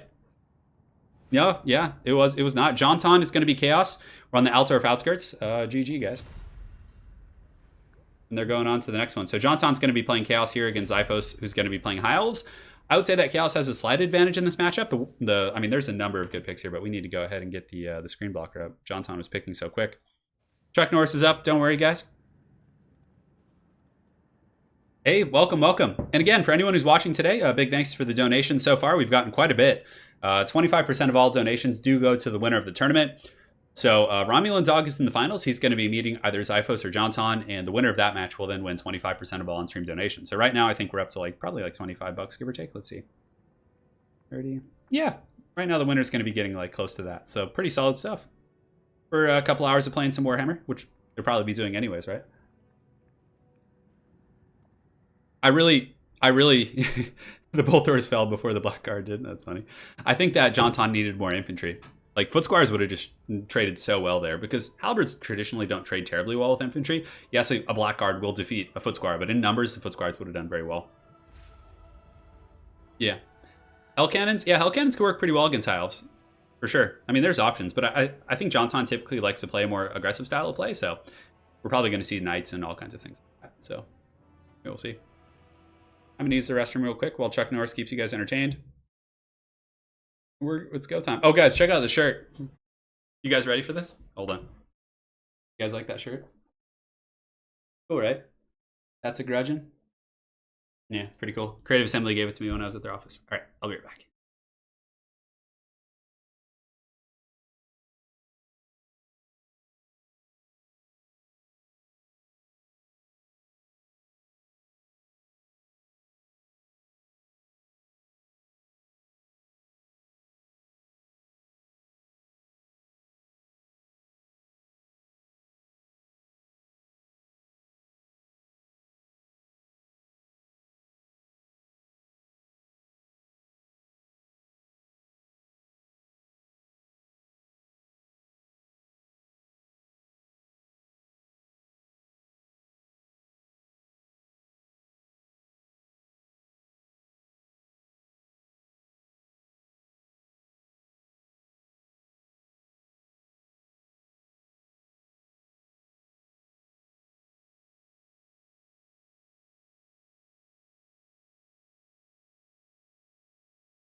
All right, guys, we're back. You guys like that shirt? Satisfy the grudge.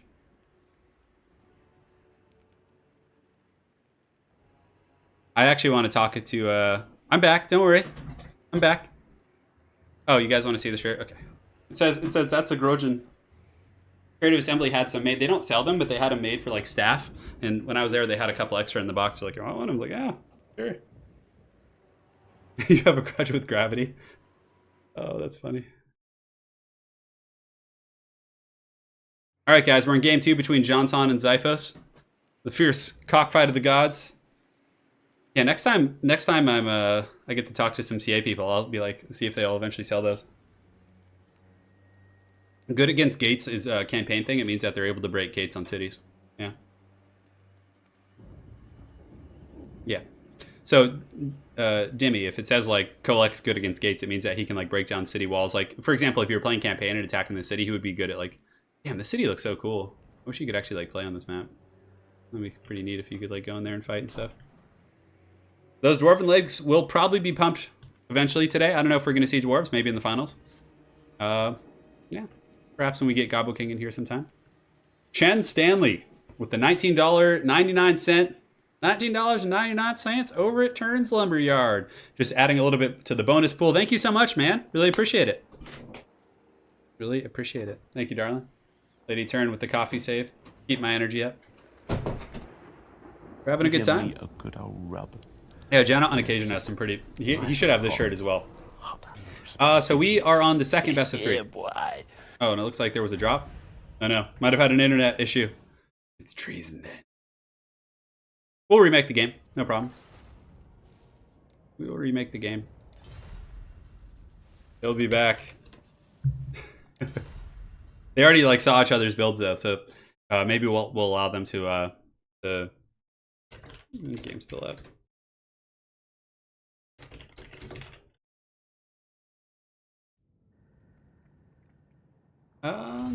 Yeah, we'll talk to the guys. We'll see what they want to do. Once they both rejoin, we'll give them the option. So let me get Chuck Norris back up. It happens sometimes. Connecting from across the world. Technology's a hell of a drug.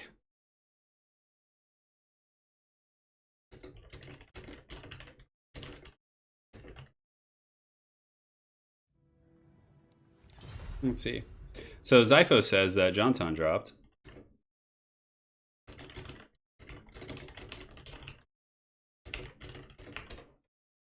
Yeah, it has something to do with like the partitioning of the servers, like the way that it works. Zyphos is going to rejoin us though. The hobo hair, you know, I just felt like it today. Hey David, I'm glad you're learning quite a bit. Hopefully these will be valuable assets in your life. Or being stream sniped, I don't think so. Okay, Jonton saying he didn't look at his army, but feel free to change, cool. Just going with the same matchup, no stress. We can send monkeys to space, but we can't connect to the French and Americans.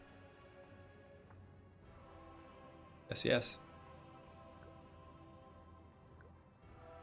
All right. How's it going, Obnoxious Potato? Up in here? You got some angry potatoes? Yes, yes, we do. All right. Cool. Zyphos is going to bring the exact same army. I trust these lads. We got Chuck Norris blocking anyways, just in case.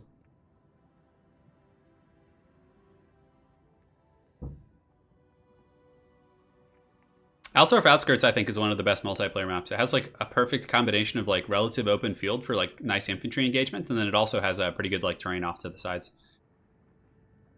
Yeah. I mean, no, they're saying they did see each other's builds that game, unfortunately, but they're both just going to bring the same build, so it doesn't matter anyways. Yeah. I mean, it's not a big deal. You know, I try to invite people, I mean, typically for these Flash tournaments, if anyone's like interested in playing in the future, if you're like, you know, in the top 250 in ladder, and you know, you played in a couple tournaments, or even if you haven't played in tournaments, but you do quite well on ladder, and you're able to compete with some of the gentlemen you see here, just shoot me a message. We'll get you in the Discord channel, of course. But we try and have these tournaments for like, you know, some of the very high level players, right? So we can see the kind of the peak of play. But yeah, we're going to be trying to get like as many people in here as we can. I don't use cinematic smoothing. I thought about starting to use it. I know it's quite nice. Yeah. I just like never used it in the beginning, and then I probably should, to be honest. Someday I will. Maybe I'll try it out this week, see if I like it. All right, Chuck Norris, you've done great. Full pompadour. What is that? Is that like the hipster haircut where it's like tall up top and like flat on the sides? Well, Romulans, if Zyphos wins this, he's going to move to the finals. Yeah. All right, guys, we're here with Game 2 between Jonton and Zyphos. In this match, Jonton is going to be playing the Warriors of Chaos, led by the KFC Lord himself. So I know somebody earlier was asking for the KFC King. He's very good. Final Transmutation is great against High Elves. You can melt Lords. You can melt high-value targets like the Fireborn. It's very, very good. For the rest of Jonton's army, combination of Chaos Warriors with Grey Opens, which are a very, very safe pick. These bad boys can definitely do well against pretty much all High Elf infantry. They'll beat White Lions. They'll beat Spearmen. They will lose to Swordmasters of Hoeth, but nonetheless, they always trade pretty well. On top of that, he does have the Mirror Guard here in the middle. Mirror Guard, a decent pick. Very good against Spearmen. These guys will do great against Spearmen. And Colin Byrne, thank you so much for the sponsorship. And for anyone who's wondering, yes, you can sponsor. It's pretty much the same as Twitch. So you can sponsor the channel. It's a cool feature that YouTube has added. Aiden First with the $5 donation says, first time I've been awake for any of these tournaments here in Australia. Love your work, Turin. Been following since 1,000 subs. Man, that is OG. Thank you so much for the donation. Really appreciate it. And hopefully you enjoy this game here. It's going to be a good one. On top of that, we do have a couple aspiring champions for Jonton. In the skirmish force, we do have Marauder Horsemen with throwing axes. Pretty good answer against elite infantry, against nobles, against dragons. So I like this quite a bit from Jonton. He does have to be careful. I foresee that there's going to be some Sisters of Averlorn from Zyphos, so yeah, it looks like there are over there.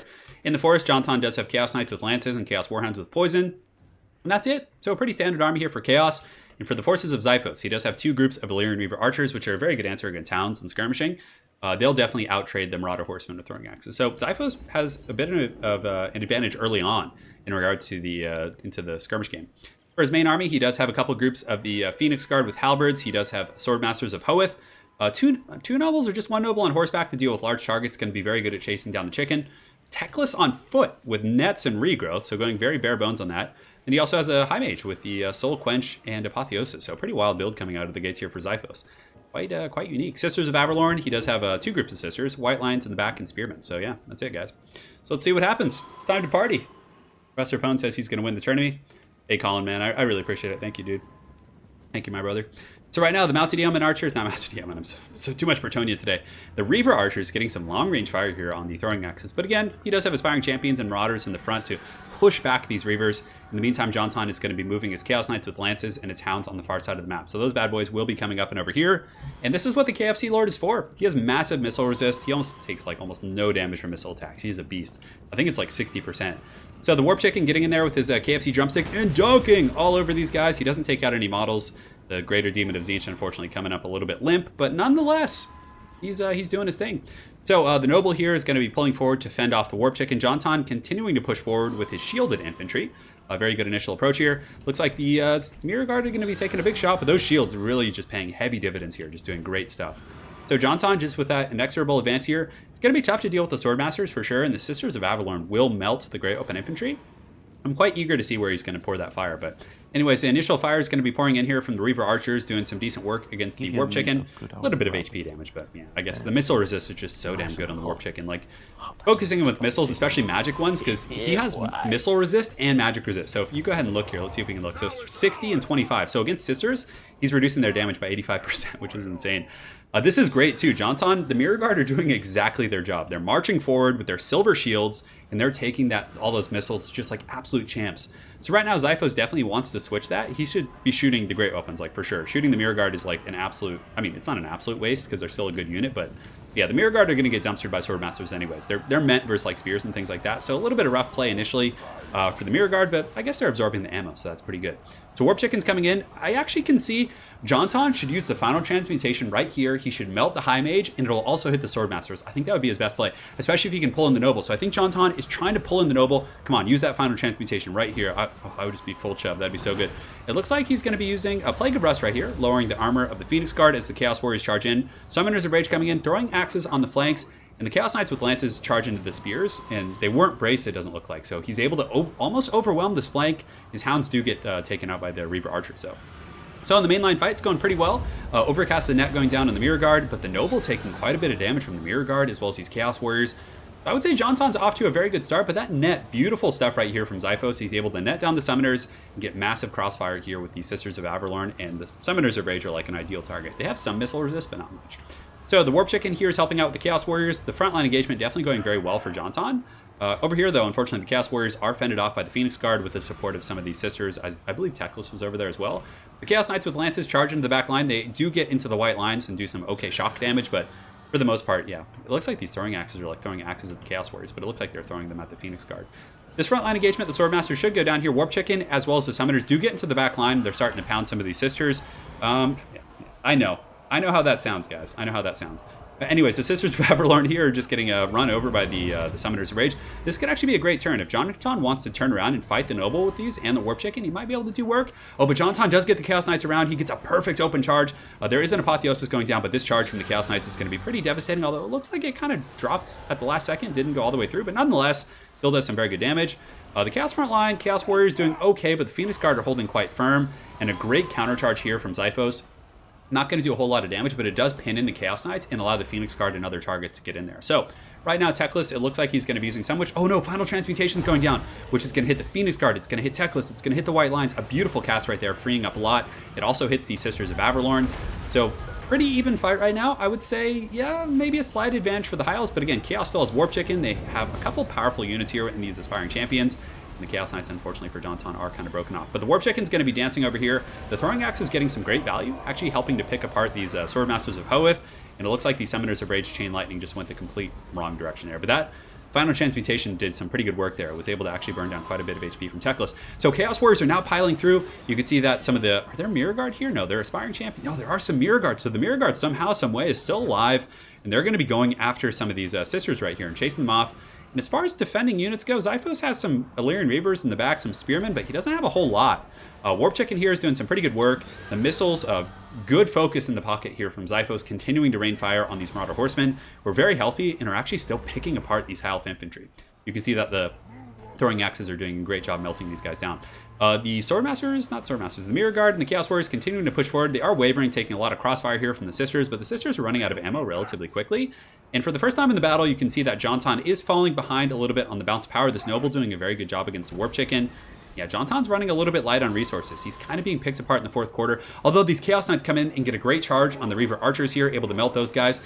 And if they can actually transition onto the Sisters, they might be able to do some good work. But Zyphos, ever vigilant, has his Sisters sitting here shooting at the Chaos Knights with lances as well. We're going to get one more Apocalyptic charge right into these guys, doing some pretty good damage, charging into that formation. Might actually shake them up. No, their leadership's pretty high right now. But these Chaos Warriors still pushing in, 29 models. But it looks like Jonton's just kind of running out of fuel a little bit here. He's played well this game. It's very close, as a matter of fact, down to the wire. But I think that he's just kind of running out of steam a little bit. Teclis is in good shape. The High Elves are very, very tattered. But Warp Chicken, pretty much the last vestige of hope here for Jonton of Total Brohammer. And you can see he's going to be slam dunking on some of these Sisters, putting up a great fight for sure. I mean, not taking too many negative engagements, but for the most part, the Sisters with the great pressure. You can see here that the Noble and Teclis are going to be able to probably finish off Warp Chicken. Warp Chicken, though, is so good. I mean, he's just surfing through these guys, just slam dunking with his Staff of Tzeentch. There are some Chaos Warriors coming back and rallying, like Hounds and Knights and things like that, but the Noble's too healthy. The only way Jonton could maybe get back in this game, if he was able to save up 28 Winds of Magic and overcast a Final Transmutation on, like, the Noble, when they're in, like, a huge blob, that could probably kill a couple characters, but that's the only way Jonton could get back in this. Right now, the Hounds are coming back in. They might be able to get Teclis. Maybe you could go for Teclis, get him down here. You can see some of the Marauder Horsemen are charging in as well. The Warp Chicken coming in with the Slam Dunk. Oh man, Teclis actually almost dead here. You can see that he has only like probably 600-700 HP. Some of the Poison Hounds do get trapped up there at the last second. I think they may have dropped orders or may have been attacking something different that ran off the battlefield. But right now, the Warp Chicken trying to get in there. If he has that Final Transmutation, that would be a pretty legendary finish here. Looks like there's going to be an Apotheosis going down on the guard. So he has Regrowth and Apotheosis. And the bounce of power pretty massively in the favor of Zyphos. So the Warp Chicken is getting cooked. He's being put in that fryer right now and being taken into the drumstick bucket. But he's put up a great fight. Jonton played very well. That was a really close game. I mean, look at this. There's nothing left for the High Elf. So that's going to be 2-0 for Zyphos. But nonetheless, Jonton of Total Brohammer putting on a great showcase. Some great matches. And now we're moving on to the finals, which are going to be a best of 5 between Romulan Dog and Zyphos. We are here, guys. And the time is now.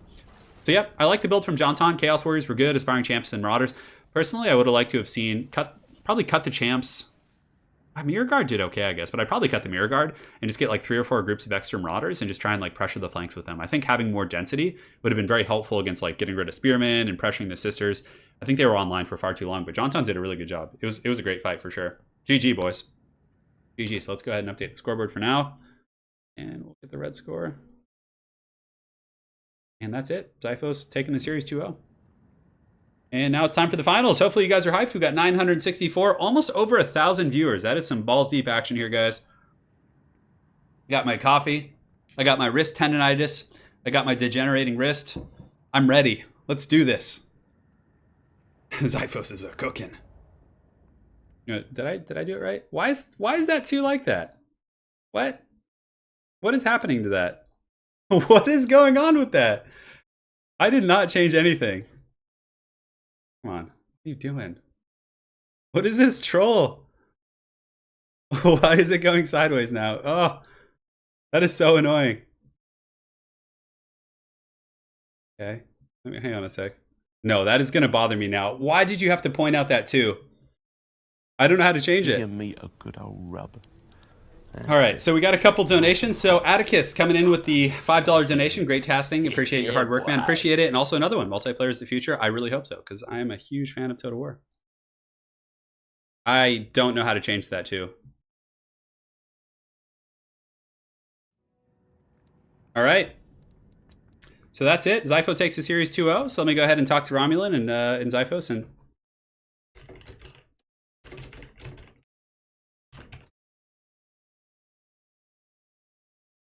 No problem. Rom is hosting. And we're going to get the final set up right now, guys. We got the Knights of Turin coming in with 200. I forget what currency is that. Is that Norwegian crown? Let's see. Hey, appreciate it, man. Hey, the wrist is surviving. Thank you so much, man. Thank you for the donation here. Give you a meal. All right, so we're gonna get the match hosted in just a moment. Nice and hot and spicy meat. Yeah, boy. I forget what the Romulan's gonna host it up. Gotta find it. It's here somewhere. It's in the shadows. I know. The backwards 2 is triggering me. You guys have no idea. Norwegian crowns? Yeah, I believe that's what it is. Okay, well, in the meantime, we can go ahead and update the scoreboard. So Romulan is going to be hosting, so he is going to be the... Yeah, next time I'll prepare the names. Romulan dog. I always get that wrong. Like the DAWG, I always forget which part is which.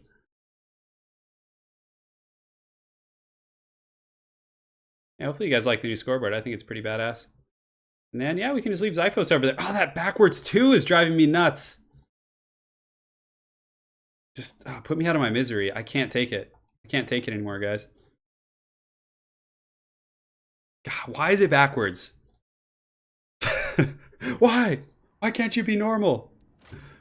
All right, multiplayer battle. See if it's up. Let's see it yet. All right. I'm trying to like make it nice, and then there's just some like technical error that just like makes it haggard again.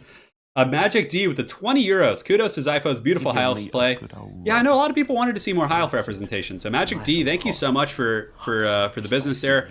Chef Ainsley is quite happy. You can see he's rubbing the chicken, and yeah, yeah, I could use Roman numerals as well.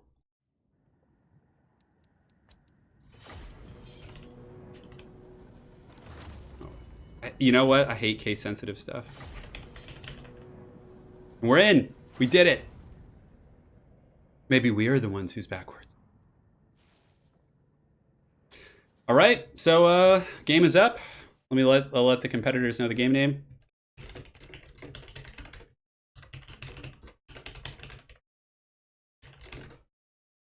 We're good to go. Just hanging out. Enjoying the peeps today. Let me get Chuck Norris up just in case. Yeah, Skaven aren't terribly popular right now because they don't have their DLC yet. So they're a little bit limited compared to some of the other factions.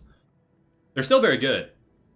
Hey, Colin, thanks for sponsoring. You're going to go play some Overwatch. We'll watch the rest of the stream later. Have fun in Overwatch, Colin. Thanks for sponsoring, man. Worst factions in the game? You know what? I don't know. I think Lizardmen are very hard to play right now.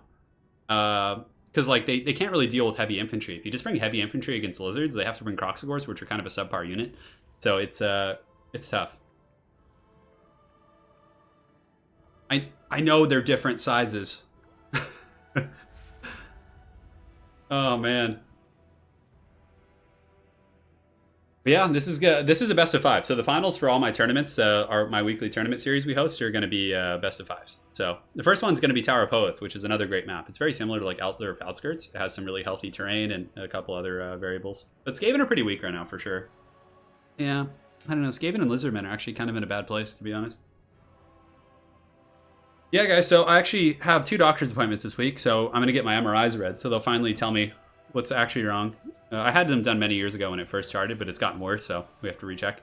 But I'm probably going to end up having to get surgery on my shoulder, because apparently my doctor suspects I have a torn labrum, which is a torn labrum, which is screwing up my entire right arm, including causing my wrist problems to an extent. I'll probably have to get labral surgery, which is like 4 weeks of recovery. I'll put a channel update letting you guys know, like a video, but I should be able to keep putting content out. I don't know like what it's going to be like in the sling. I can like do the mouse work very well, but I mean, I should be able to do it. I don't know. We'll figure out a solution regardless. There'll still be content. Yeah, boy. But yeah, I'm probably gonna have to get surgery here in the next couple weeks. We'll see. We'll see what they say this week. Yes. Atticus, thanks for the $2 donation. I do play StarCraft 2. I used to. I used to play like 3 years ago. I was Masters League. I played Protoss. Stem cell therapy is very expensive, and you know, honestly, if I have a torn labrum, nothing else matters. Like, you have to fix that. It's like an issue that's really serious. Yeah.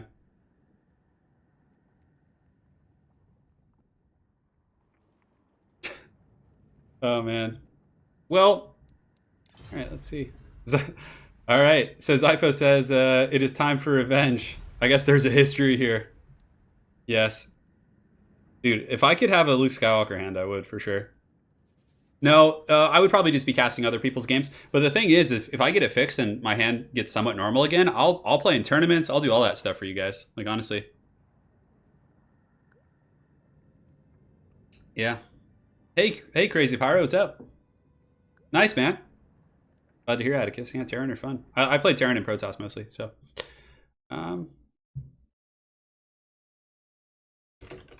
So I got the picks from Romulan, and Zypho sent his picks as well, I believe. Yep. Cool. Bretonnia versus Dark Elves again. Yeah, Lady Turin can do the mouse work. We'll figure it out. We're going to keep putting out content. We will not go quietly into the good night. I know. I'll just have Italian Spartacus move in for like 4 weeks while I heal, and just like have him do the mouse work. Yeah, we'll see. I'll keep you guys updated. I'll put up a video on the channel giving you guys all the details. Because I like to put 2 videos up a day. It's kind of hard right now, though, with my hand. I can only play like 3 to 4 battles a day tops usually, and then it starts to hurt, but yeah. That's why I don't play in, like, a lot of people ask me why I don't play in tournaments and stuff. I played in a couple. I played in Shadow's tournament and some early in Warhammer 1, but it's hard because I can't play like in big Swiss tournaments or tournaments that are like best of 5s, because if it goes past 3 games, I just start to like, it hurts really bad. I can't click as fast. It like screws up everything. I still have the knowledge though, which is good, so I can do commentary pretty easy. Hey, Root Krieger, glad you made it to the stream. Yeah, so Bretonnia versus Dark Elves.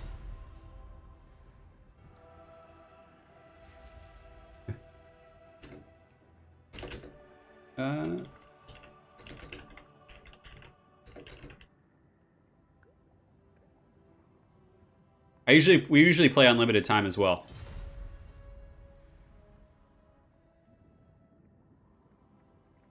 A 2v2 tourney, we could do that.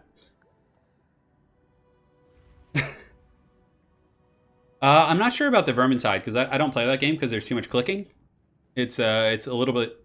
I used to, like, a couple months ago before my hand started to get worse, I was playing Diablo 2 quite a bit. I was even going to do it on the channel, but then I just had to stop. It was like, it was too much. It was like stopping. It was slowing down my Warhammer content because I had to wait after I played Diablo to do anything. So yeah. Johannes, take care. The stream will be live up on the channel like probably like 3 or 4 hours from now, like after it's over. Very satisfied dwarf says longtime fan, been watching since Warhammer 1. Hey, thanks, man. Appreciate it. I'll let you guys know.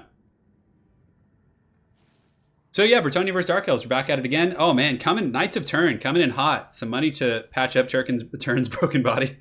I used to study radiography, so I know a bit about the procedures. Hey, Give your meat a good rub. If you have any tips, let me know. Thank you so much for the fat donations, man. Let's see, 500. Yeah, boy. So a $60 donation from the Knights of Turin. Thank you so much, man. Oh my goodness, that is huge. The competitors, they're some anti now. They're fighting for money, not just for pride. Yeah, you guys are killing it today. Thank you guys so much for your support. Yeah, and again, next week, for anyone who's watching, we will be doing this on Saturday instead of Sunday. So it'll be Saturday, probably 12:30, give or take.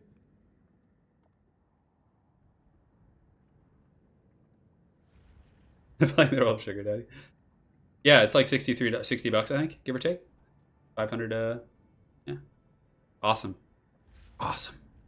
So yeah, I have a feeling Romulan Dog probably. I don't know if he was watching that game earlier, but if he was, I think he knows how Zyphos. So I don't want to spoil anything in case they're watching the stream.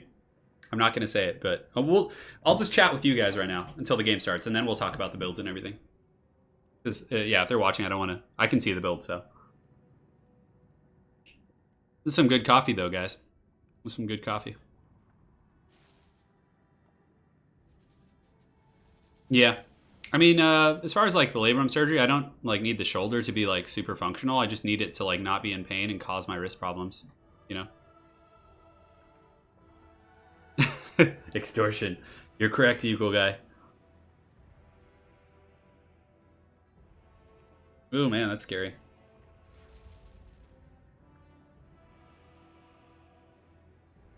Meme builds. I don't think we're going to see a meme build for sure. I mean, both of these guys are pretty serious players. Romulan Dog has brought meme builds in the past, but usually once he's ahead, he'll do that. But I foresee him playing against Zyphos, who's a very good player. I don't think he's going to do that. I think it's going to be a little bit more serious.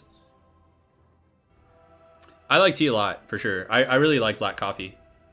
The thing about black coffee, though, is like... so caffeine constricts your vocal cords. So if you just drink like pure black coffee while you're doing commentary, it kind of like makes it a little bit... You have to like push your voice more because everything's like constricted. For singing, commentary, all that kind of stuff, like you shouldn't drink coffee probably like before you or while you're doing it. But this coffee's like mixed with a lot of like almond creamer thing, so it's like it's not so bad. Yeah, absolutely. So yeah, this is game one, guys. Scoreboard is, let me make sure it's up to date and everything. Should be. Cool. Yeah, it is. Good to go. 0-0. We got Chuck Norris in the center. Uh-oh, they're talking smack, boys. Zyphos might sit in the forest until the end of time. We'll see. But yeah, I don't know. Maybe he will, maybe he won't. Yeah, guys, and in chat, Dov actually just gave a link to his tournament he's hosting next week. So if you guys are looking to play in a tournament, Dov is hosting one. I'll be watching it for sure. You wanna give me the Wookiee? We brought a special guest. Anna brought him. This is Wookiee. Yes. Say hello, guys. This is our crippled dog. Pretty old. 11 or 12 at this point. Yeah, his back legs don't work too well, but you know, he does his business. Yeah, he smells really bad. Well, does he smell bad today? No, he doesn't. He just smells dusty, like he's been under our dresser. He stinks.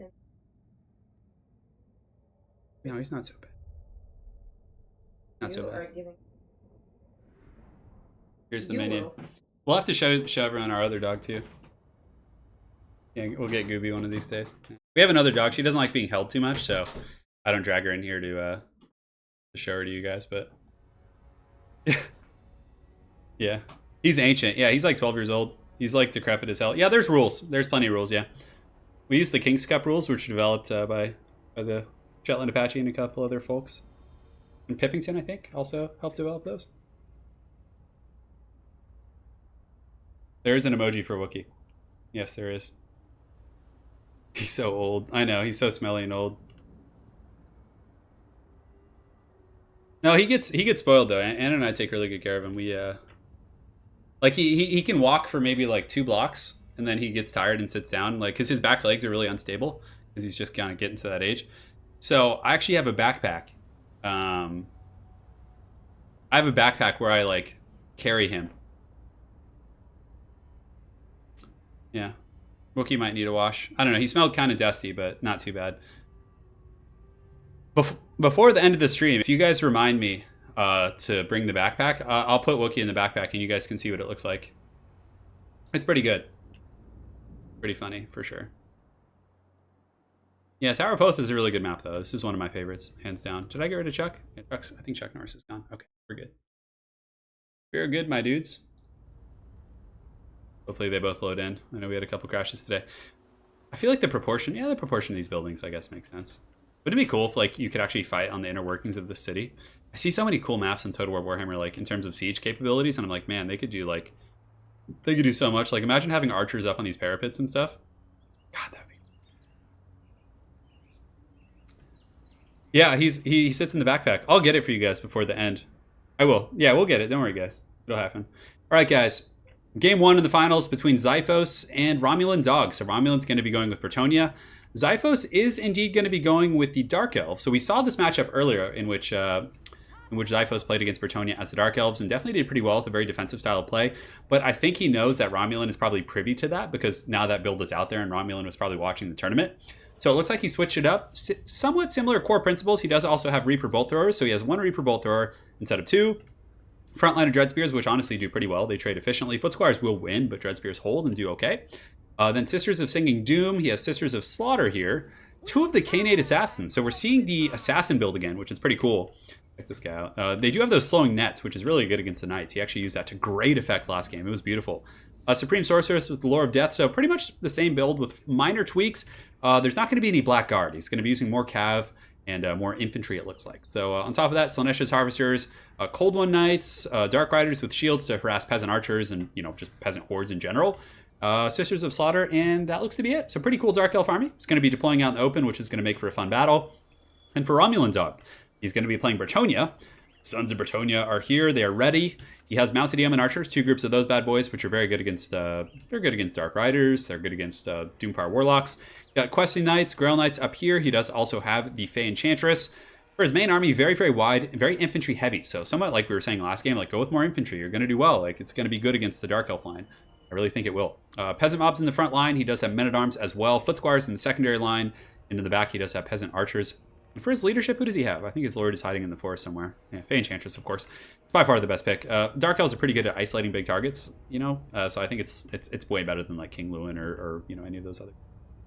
So yeah, Bretonnia, I'm telling you, is really popular in the tournament scene right now. It's really popular. I have to tell you guys though, if this does go to Game 5, you will see dwarves. There is a dwarf in the pool. So, hey, how's it going, Van Gogh? Yeah, greenskins are really good. I'm surprised we haven't seen them. But again, it's just the players who we invite. I mean, depending on who you invite, they're going to have factions they main at. Obviously, Xiphos is a Dark Elf main, and, Romulan Dog likes to play Beastmen and Bretonnia. So you're going to be seeing those type of things, for sure. Yeah. And this is it, guys. We'll let them know to start when ready. Oh, I spelled when wrong, but it's okay. I spelled it wrong. We're going to see what happens. I don't know. As far as the armies go, I mean, it's hard to root against Dark Elves. They're just such a good faction. The Sisters of Singing Doom have been doing really well this tournament. And you actually don't see them a lot. These guys are the Witch Elf Regiment of Renown. They have the Madness of Cain, of course, which rampages units. And they also do have Terror, which is really nice against like hordes of Bretonnian infantry. But more importantly, when the heavy Bretonnian cav do charge in and try and pull out, that's what she said, the Sisters of Singing Doom will not let them pull out. They'll keep it. They'll keep it in. That came out wrong. Alas, it is what it is. The Bretonnian forces are going to be taking a charge right out of the gates. So you can see Xiphos has his Dark Riders just cleaving the peasant hordes, which is actually really good use. I mean, the peasants aren't going to return a whole lot of damage, and they're taking casualties. I mean, that's 100 gold right there, guys. So yeah, Dark Riders getting some good value. You can see the Bretonnian Knights are having to rush out of the forest to help. Some of the Spearmen at Arms, they better get back there and protect those peasants. Those peasants need to get some defense. Oh man, they are in bad shape, and you can see he's trying to pull back to the spears, trying to like loop them around, but the Dark Riders might get into the cookie jar here, which is going to be tough. So very good initial harassment from Xiphos here. He's able to pick off the peasants and get in there a little bit, but yeah, these peasants will be fine. They're shaken, but no problem. To the other peasants providing some Overwatch fire, the Dark Rider is going to be charging across and into the back of those Foot Squires. Maybe they're thinking about it a little bit confused there, trying to decide what they want to do, but yeah. I mean, free gold, that's 50 gold right there, boys, that he got rid of. Look at that value. Just the value train coming in and definitely paying its dues. Over here, these Dark Riders with shields are taking some shots from these peasant archers, but they've just been actually causing a ton of disruption. They are going to be getting charged by Quest Knights and inevitably going down, but no, it looks like he's going to be, instead of just going after the peasant archers, he's going to be trying to escape. But there's angry Bretonnians coming from the forest, and I'm not sure if these Dark Riders are long for this world. So the Dark Riders charging into these Foot Squires over here might be able to get a kill or two, but for the most part, they are just going to get dumpstered by those Bretonnian Knights. On the other side, those Dark Riders do get out without taking any losses, but I don't know, I guess Romulan Dog probably came out ahead there. Dark Riders do cost about 500 or 600, I can't quite remember. So it's going pretty well. But in the back, you can see the Mounted Yeomen from Romulan Dog are going to be circling.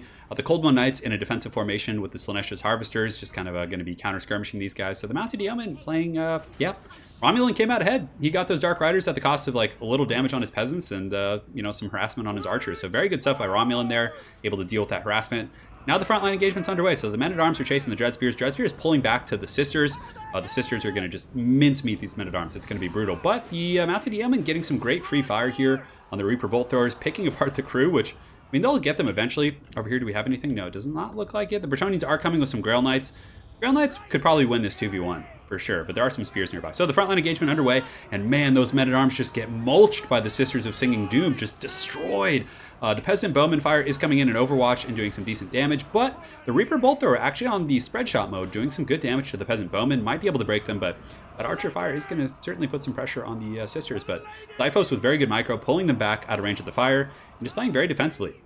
So the second wave of Bretonnian pressure is going to be coming around the flanks. The peasant mobs, as well as the spearmen-at-arms, are collapsing in. The Reaper Bolt Thrower crew is going down to those mounted yeomen. So very good stuff there. He's just kind of sitting and, the Dark Elves can't really go out there because of the dominance of the Bretonnian Cav. And it looks like a Questing Knight charge right down the pipe. Very risky because there are these Coldwind Knights and Spears in here. The Kane-8 Assassin is going to break their charge. Maybe, and he's also probably... Ooh, that is a risky charge from Romulan Dog, but it looks like he's just going balls deep in there. Just kind of sacrificing these Questing Knights, trying everything he can to get in. Also looks like the Web of Shadows being popped down.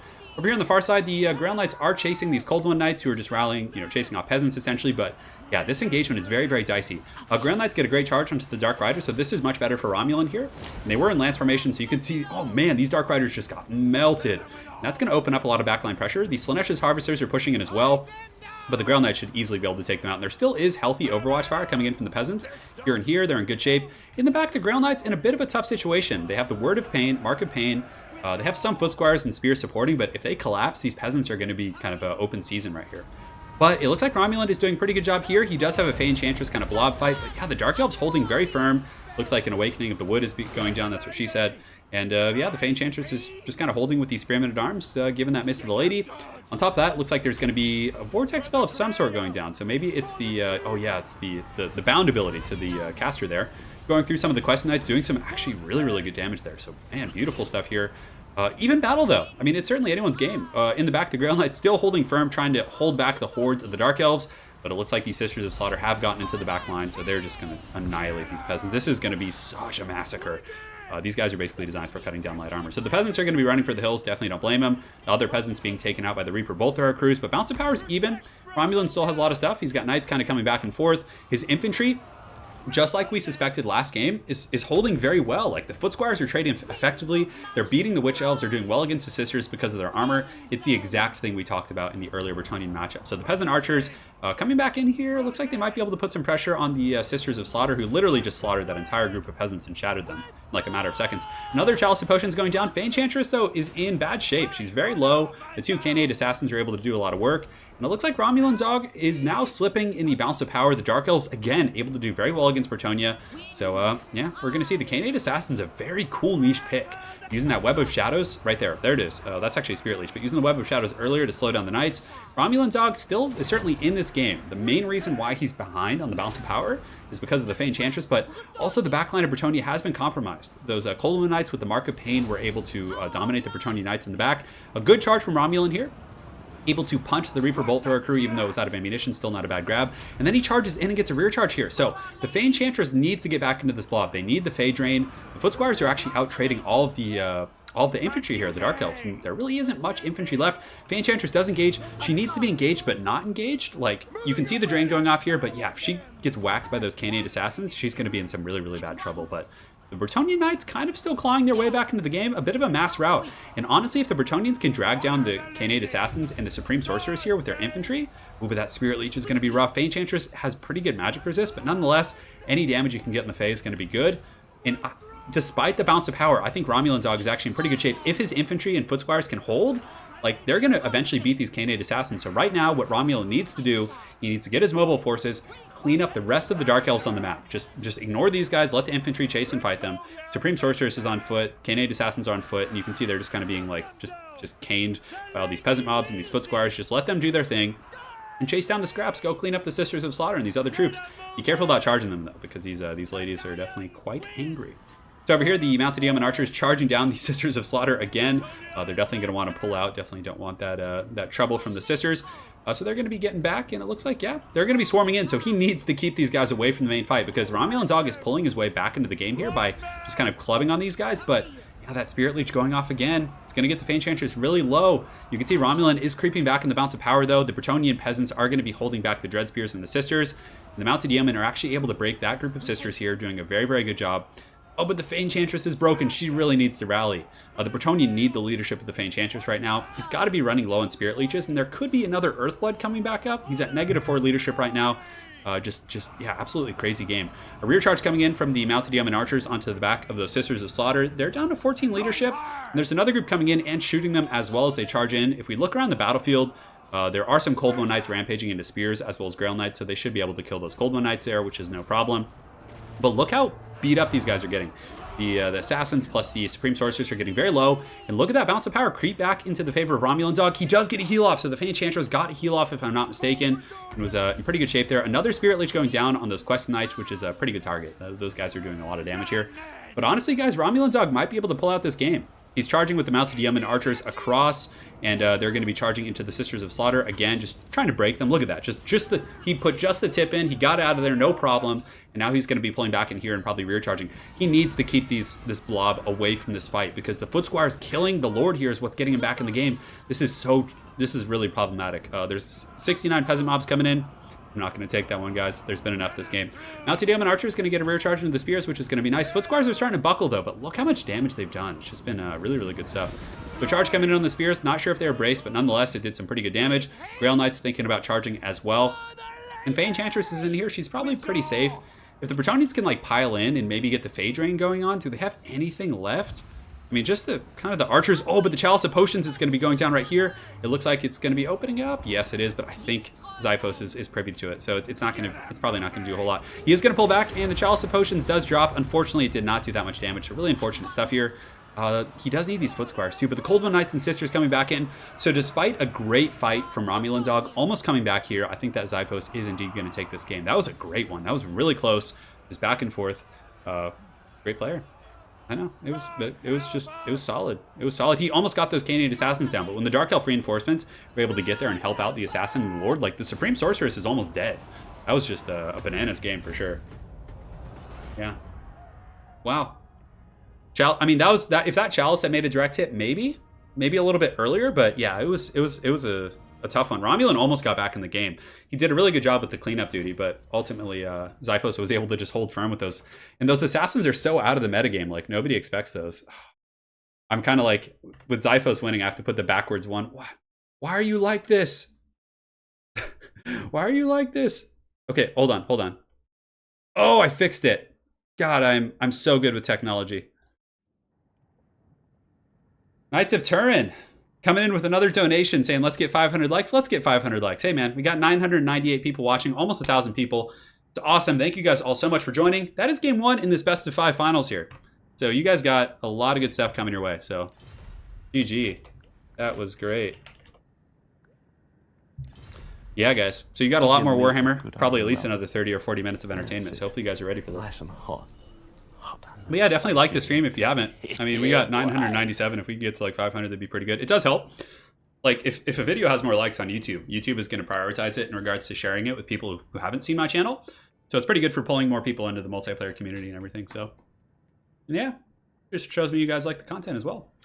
So next one is, I forget the map. I think it's Sword of Torgwald, which is one of my favorite maps as well. It's a cool quest map from the campaign, but it's also good for multiplayer. Are we going to have Chaos vs. High Elves? Oh, yeah. Yeah. Those Assassins were awesome. If we've learned anything this stream, it's that those guys are really good against Bretonnia. Who would have known? Yeah, who would have known? Yeah. Yeah, Romulan was saying he misplayed a little bit with the Cav, but he still like almost clawed his way back into that game, which is pretty cool. Like train, let's go, boys. Chaos vs. High Elves. We've gotten a lot of High Elf action today. I think it was Xiphos who played the High Elves before, wasn't it? Against John Ton's Chaos. So my apologies for the lack of faction diversity, but at least we're getting really good games. Oh, we need Chuck. That's right. Chuck. Curses. Sorry, guys. I'm just out of it.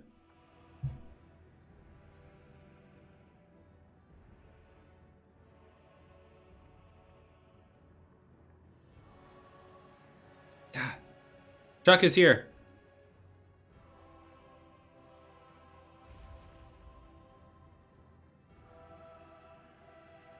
Don't worry, guys. Chuck is here. Let me see. Yep, he's good. Yeah, I mean, Chuck isn't really neat. None of these guys aren't going to cheat, but... Romulan... Oh, he's fine. This is going to be a fun matchup. I'm actually eager to see how this build of Romulan's going to work out. It's pretty cool, guys. He changed it a little bit since you guys saw it last, so. My least favorite faction lore-wise? I don't like elves in general. I don't like elves. Yeah, I don't like, I don't know. Probably like high elves. They're just kind of like, I don't know. Dark elves, high elves. I'm not a huge fan of those guys. Malekith's pretty cool though. But I'm more of a fan of like the brutish factions like Chaos and Dwarves, and like Dwarves and Chaos are probably my favorite thematically. Yeah, I would say that those are my favorite. But the Elves are my least favorite. Artillery only. I don't know. We might see an artillery only build. I'm gonna go get some water, guys. Well, I'm ready. Can start. No rush. Start when ready.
We're back. Have everything on? We do. Turin calls for aid. Dwarves are awesome. I really love watching dwarves play. I don't like playing against them because I feel like I'm a bit of a traitor, but although dwarves can be pretty heavily abused, like if people just sit in the corners with them and like, oh god, that's why people don't like dwarves. Because some players give them a bad name, but if the dwarves take valiantly to the field, the cannons and just the thunders and just so cool. Yeah. Your favorite faction is steam tanks. Holy Rhino, well, that's nice. Yeah. I want to read some of the Warhammer fantasy books for the dwarves. I've actually been reading 40k books mostly. Hey, Kevin, thanks for the donation, man. We just got a PayPal donation. Let me go ahead and check it and read the name. From Colin. We got a PayPal donation from Colin for $20, and we also got one from Kevin for another $5. So thank you guys so much. Really appreciate it. You guys rock. I got rid of the screen blocker. Don't worry. I'm double checking. Okay, it's gone. I'm so happy I was able to switch the... Sorry, Chuck has to go. He can't stay here the whole time. The Jinx Platypus, thank you for the $5 donation. He says, what do you think of ogres in Warhammer lore? I think they're comedic. It's like hard to take them seriously because, I mean, I know... I don't know lore very well. I'm just kind of scratching the surface of Warhammer lore. I kind of learn it as they introduce the characters to the game. Like, when they introduce a character, I go read the lore on them so I can kind of, like, talk about them a little bit. But yeah, I think ogres are pretty absurd. They're just like memes, kind of, I think. I feel like they're just like one of those things they added. They're like, well, these guys aren't really going to add much to the story, but let's just add in these big, stupid brutes to fight with, you know? Yeah, Magnus makes some pretty poor decisions. You know what triggered me the most about the Magnus book, about Thousand Suns? That's one of my favorite books. It's really good. Is that in the final... Wait, there's probably a lot of people who haven't read this yet. But basically, in the final battle versus the Space Wolves, right? Knights of Turin, thank you for the donation of another $60. Jesus, thank you, man. That is goddamn awesome. I really appreciate it. And again, 25% of all on-stream donations go to the competitors or the winner. So whoever wins this is going to get 25% of the prize pool, which is pretty cool. Yeah, thank you so much, man. Oh man, I don't want to spoil 1,000 Suns for you guys. Like, I feel like a lot of people haven't read it. It's a really good book, but there's something at the end Magnus does that just triggers me like into the Shadow Realm. Oh man. Yeah, I don't want to spoil it because it's a really good ending, and that's like a big aspect of it. So I can't spoil it. Yeah, but there's a really epic fight at the end of that book. Oh my god. I don't know. Magnus is like, oh man, I was really disappointed. The Death Guard just got a new book called The Lords of Silence. I'm really excited to go get that one. All right, guys. Anyways, back to Warhammer Total War Warhammer. For the armies of Romulan Dog, who's currently down 1-0 in this series, so he's going to be fighting his way back. Front line of Chaos Marauders will trade pretty well with Spearmen, honestly. And, they'll hold most High Elf infantry back for a short period of time.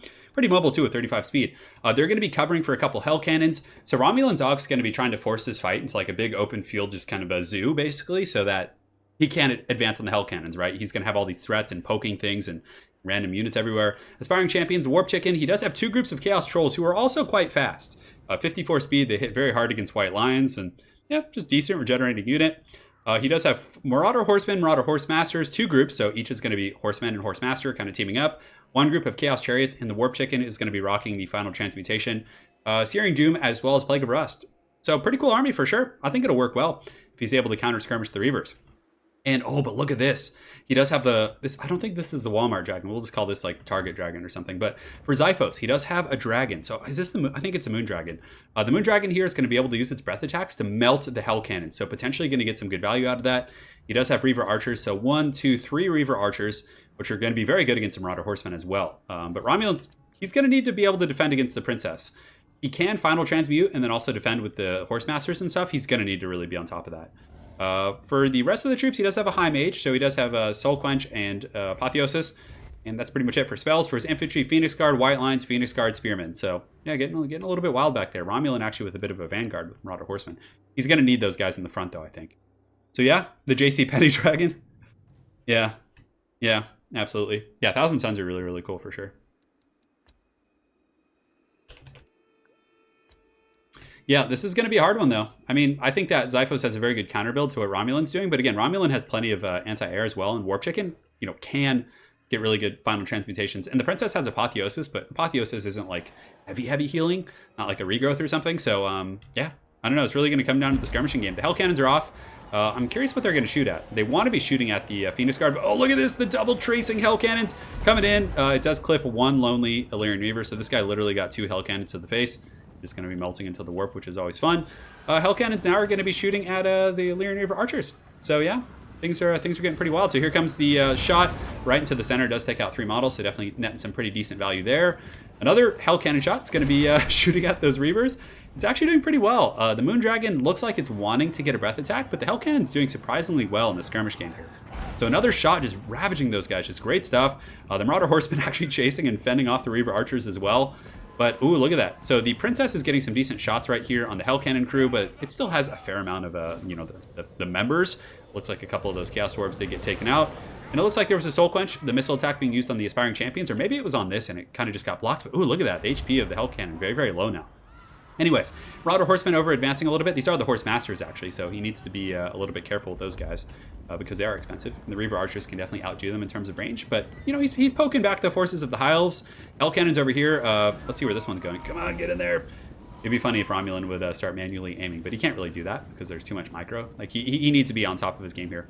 If he can defeat the Reaver Archers, though, with his skirmish forces without taking too many losses himself, he should be able to force the High Elf army forward. So right now, a very technical game. Using the line of sight on the Sword of Torvald, one of the cannons actually hit that farmhouse right there, which was pretty funny. But High Elf's doing pretty good on the skirmish game. They have 3 Reaver Archers, like I said, one of them somewhat low. Yeah, skirmishing forces are pretty healthy, but the Hell Cannons are rapidly running out of ammo, which is really, really unfortunate. Like, I don't know if he'll have the stopping power to kill these Phoenix Guard without them, so I would probably scoot the Hell Cannons forward and start shooting the Phoenix Guard and then just like fight the skirmish game wherever you can, right? Marauder Horsemasters will also lose in melee to Reavers, which is a little bit tough. So here comes another shot, just going to be hunting, and ooh, a nice direct hit right there. They're actually shaken. They might rat off the battlefield. So the Moon Dragon here also taking some of the shots, but it looks like she's just going in. Last Samurai going to be getting a breath attack, but the Warp Chicken is nearby for a final transmutation. But I can tell Romulan wants to use that final transmutation here on the Noble and High Mage because that would net a lot of damage. But it looks like it's going to be going on the Princess here. Oh, and a charge over here. So the Marauder Horsemen are able to get a charge on the Reavers. Not going to do the most damage because they're Marauder Horsemen, but it still is actually able to force them back, and they're going to get some damage as they chase them. So very, very good play by Romulan there. Final transmutation going on. It was overcasted, so that's going to be just good and tasty. And is he going to run? Because I believe it does spread it. So oh no, he ran into those Reaver Archers and actually got a couple ticks of the final transmutation on them. Looks like an Apotheosis going down, but man, that does a lot of damage. So right now, Romulan's probably going to save up his Winds of Magic for another final transmutation and just kind of play this very patient game with the Hell Cannons. He is running really low though, guys, on ammo, but I mean, he is killing things. It's a little bit inaccurate, but it is what it is. So over here, the Marauder Horsemen are kind of just circling about. Another good engagement here. The Reavers do engage, but they're taking some spears from the side here. So Romulan, yeah, just keep these guys engaged and countercharge with your Horsemasters. Horsemasters are going to just do a ton of work. So some of the Reavers are going to get caught in the charge for sure. The Horsemasters do come in and kind of flush them out, and you can see some of the Noble High Elves are being dragged down as they try and retreat. So Romulan is doing pretty well in this game here. I mean, but over here, a very good play from Xiphos. He's able to get the Noble and do some pretty good work against the Horsemasters here. And yeah, that's a nice little pick. If he breaks them, that's going to be tough. 14 leadership on these guys. So the Warp Chicken continuing to dance that dance, having a good old time. Marauder Horseman here throwing some javelins over here at the Noble. But yeah, kind of equal damage to both forces. One of the Illyrian Reaver Archers is actually offline. The other two are very beat up as well. And the Princess looks like she's going in for it. I mean, at this point, this Hell Cannon still has enough ammunition, has 13 shots left, enough to do a lot of work against the High Elf troops, and they're going to have trouble with the Warp Chicken and the Chariot without their mobile reinforcements here.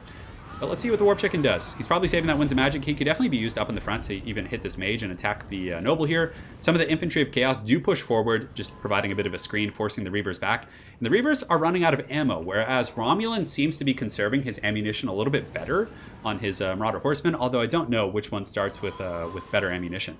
So Romulan playing a very safe Chaos game here, doing very good with the Warp Chicken. Hell Cannon coming in. Let's see. Oh, is it going to hit?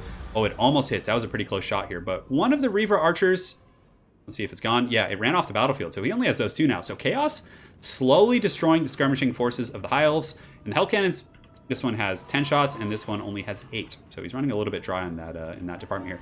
This Hell Cannon shot going for the casters, though, and it does get a bit of a glancing blow there. It doesn't seem to do a whole lot. Warp Chicken is going to be plodding forward. He has to be careful because the Dragon can do a lot of damage. Although the Moon Dragon doesn't do magic damage at least, so he's going to be safe in that respect. A little bit of a dangerous situation. Warp Chicken is going to be compromised by the Noble perhaps, but the Marauder Horsemen are going to be pushing through, maybe countercharging here. This is risky. Okay, final transmutation is probably going to go down here. I think he might have pulled in the Noble just for that. We're going to find out. And it looks like he's saving. Oh, but look at that. He's able to come around the back. Romulan Dog's able to pick apart those Reaver Archers, doing a very, very good job with those bad boys. So great stuff right here. The High Mage is trying to kind of mitigate some of the damage, but another Hell Cannon shot coming in. It is a bit of a swing and a miss. Oh, but that one looks like it actually does hit, and these guys are going to have to break. They're at 4 leadership. So Romulan pulls ahead in the bounce of power a little bit. You could see just in that moment there was a slight kind of a push for the Warriors of Chaos. In the back here, Marauder Horseman still in good shape. I mean, in the Chariot, single-handedly can probably do a ton of work against these guys, especially with the support of the Warp Chicken. But there still is a Dragon and a Noble, so it's anyone's game at this point. And the problem is the Hell Cannons are running low.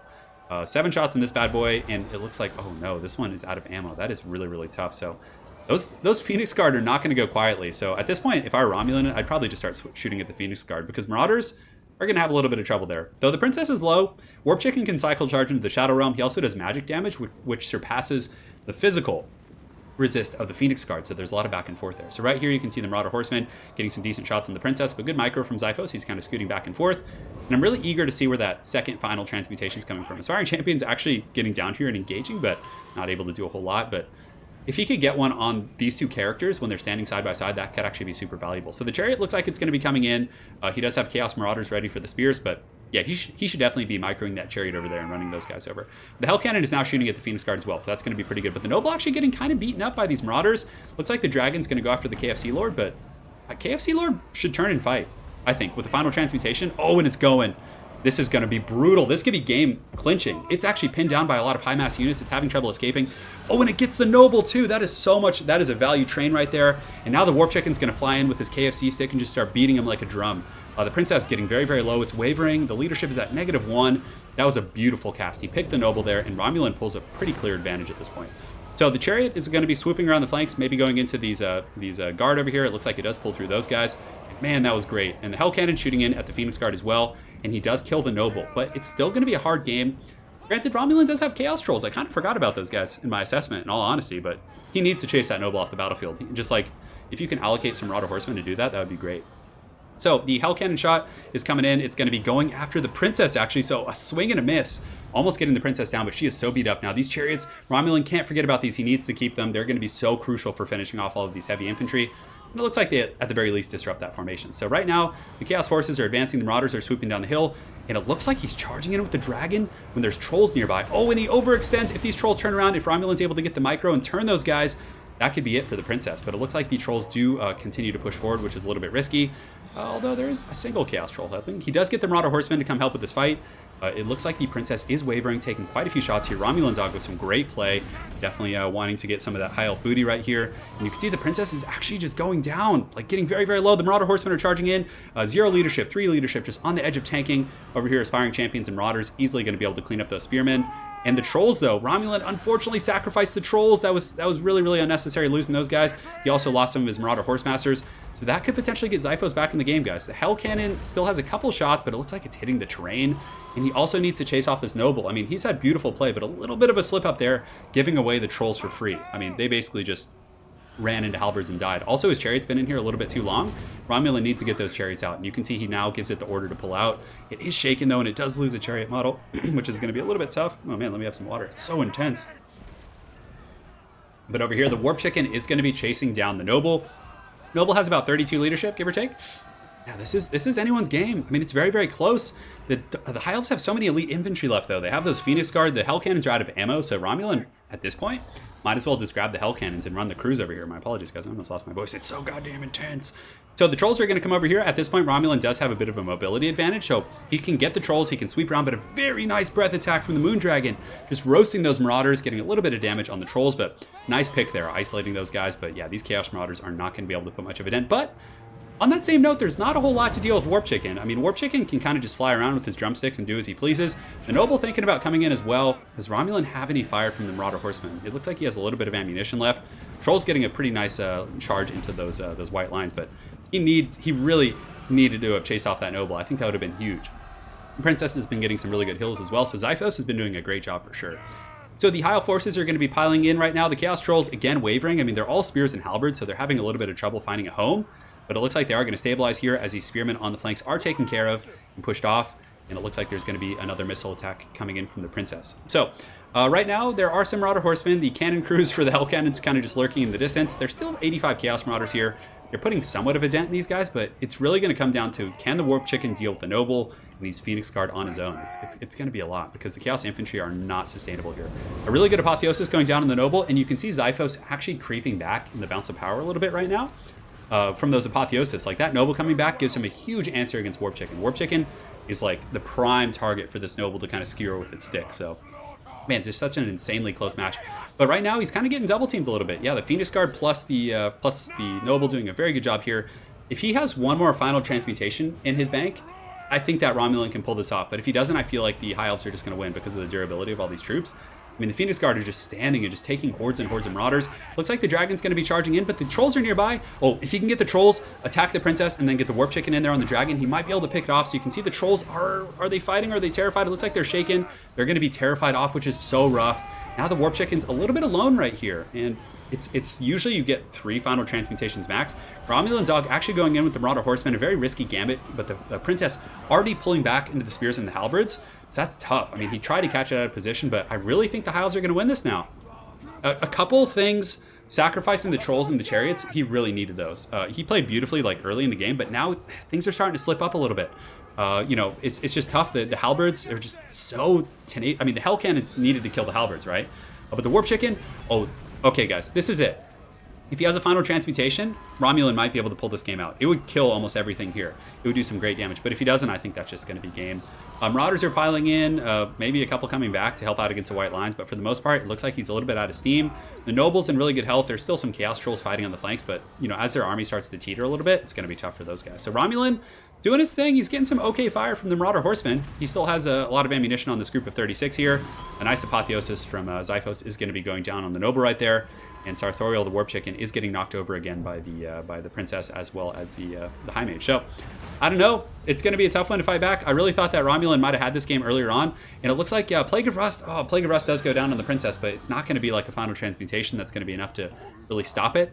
Romulan just fighting hard to get back in this game. I mean, he is doing good rallying some of his Marauders here. You can see he's even bringing over the Chaos Dwarves. He's doing everything he can.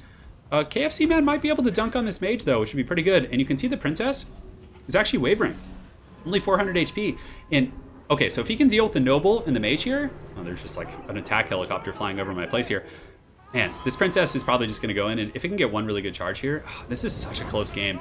The Noble's coming in, easily going to skewer down a couple of these Trolls with his anti-large bonus there. Some of the Chaos Marauders and the Marauder Horsemen are circling about as well, trying to rally to the Warp Chicken. I mean, Chaos has a chance here. It's not 100% over with the Princess being so low, and you can see Romulan's trying to get the last of his ammunition away, but the Princess, 73 HP, she's most likely going to break. But that Noble needs to go down. The Noble is like the one answer to the Warp Chicken. Otherwise, Warp Chicken might be able to just terror route and like troll these guys. But yeah, I don't know. The Noble is really just fighting, just so resolute here. Yeah, Chicken needs to get back to these infantry, like for sure. 100%. He only has 500 HP though, so he's definitely living on the razor's edge here. And the Princess has 73 HP, guys. This is like a flashback to what happened in the Everchosen and Romulan with that Chaos game when the Forest Dragon and the High Elves, or Wood Elves, had like 9 HP. But the Princess, 62 HP. It does land in a bit of a dangerous situation. Oh, and the Princess goes down. Down goes the Princess. Romulan Dog is able to get that pick. If he can get this Noble, maybe. If he can kill the Noble and the Mage somehow. There's so many Phoenix Guard here, and you can see Chaos is trying to get the rest of their forces unified. I mean, this is buying time for his Trolls to heal as well. So he comes in there with his Drumstick and Slam Dunk some of those guys. He's going to be pushing through, but every time he goes in there, he's taking a couple halberds to the face. And Romulan's going to concede the game there. So Zypho's going 2-0. That was crazy. That was a crazy game, guys. Really well played. I can't believe that. I really thought Romulan had that. Like Romulan's, that was one of the more intensive games I've seen in a long time. Romulan Dog was able to do a really, really good job. But Zyphos at the end there just, man, I don't know what to say. That was crazy. Let's go ahead and update the scoreboard. So we're going to get the red scoreboard. And it's red score. And I corrected the letters so they're no longer backwards. Well, let me go ahead and center that one a little bit. Yes, good. Good, Anakin, good. No, that was it. I mean, Warp Chicken was too low. The Noble was too healthy. There was too many Phoenix Guard. There was no way Chaos could have won that. That was an insane game. I really thought Romulan had that. And for anyone who joined late, go back and watch that game. That was one of the more technical games I've ever seen. That was so close. That was so close. All right, guys. So we're at the 2 hour and 30 minute mark. If Zyphos wins it, that's going to be it.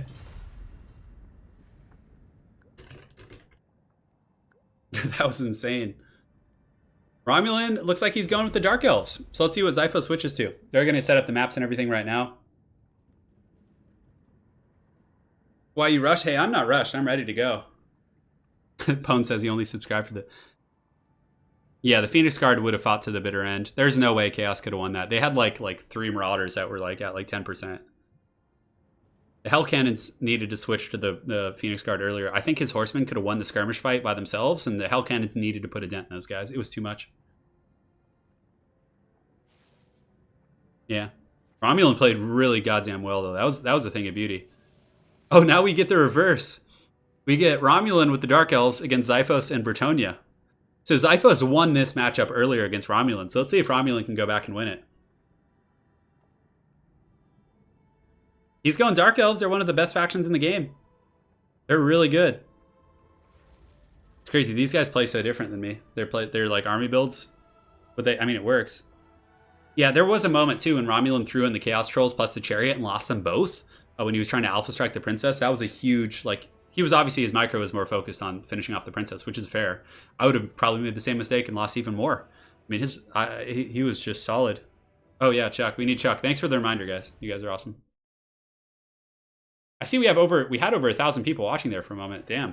Thank you guys for joining today. And yeah, whoever wins this gets 25% of on-stream donations. So we've had some really generous donations today, especially from the Knights of Turin.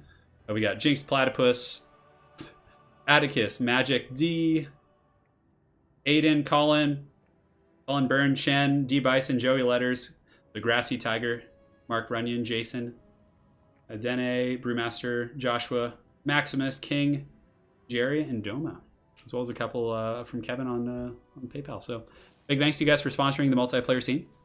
Really appreciate it. I'm sure the winner of this will very much appreciate it. Yeah, we also got another donation from Danielle on PayPal. So thank you so much. This is just madness today, guys. Nordic donations leading the way. Hey, I'm Ciara, and I'm glad you're enjoying the stream today. It's been a good one. I don't know what the next faction will be. I have no idea. Hopefully something fun. I know Bretonnia is just getting so much love recently. Chaos is hard to play, but you can also play Chaos in a more brutish faction. Romulan tends to play them like that, a little bit more diversified, but I usually just go with a ton of heavy infantry and hope I can survive. Oh man. That's pretty funny, Shant. No. I'm Irish and Italian, actually, in my ancestry. I know, these are crazy. These are crazy. I can't wait for Warhammer 3. Oh my god, I'm going to be so excited. Hopefully I'll be all healed up from my surgery by then and everything, and I'll be able to go crazy. 1,000 IQ all Grail Relic Army. That guy, Give your meat a the erect €50 donation. Good tournament and great matches. Keep them coming. Dude, I will that guy. Thank you so much. Yeah, boy. Thank you so much. Yeah. Really appreciate it, man. I'll keep them coming. This is going to be every weekend, so going to be great. Executor Adun. Antaro Adun. Finally caught a stream again. Thanks for all the... I almost actually... you remind me, Executor. I actually almost started doing YouTube back when StarCraft 2 came out. I was playing... but my computer wasn't good enough at the time to like stream and record and all that stuff, so unfortunately I didn't. But that was almost when I started. I'm glad I waited for Total War because this game is awesome. The next Blood Bowl game is going to be Tuesday. The most lopsided match... Wood Elves versus Bretonnia versus Wood Elves, Chaos versus Vampires, I would say, are the two worst matchups. Like Vampires dumpster Chaos, Bretonnia dumpsters Wood Elves. It's there's a couple like that are really... I'm not sure what the total tournament prize is. YouTube usually tells me after a day or two, like what after they take their cut and everything. So that's when I send them their prize money. Yeah. Oh, let's do some stretches, boys. Chuck Norris is up, right? He's looking good. He's got his Uzis out. Romulan's build's looking pretty good though. Solid. A little bit different than Zyphos, but it has some similarities, yeah. Chaos is pretty good against Bretonnia, but I don't think it's as lopsided as the other ones I mentioned.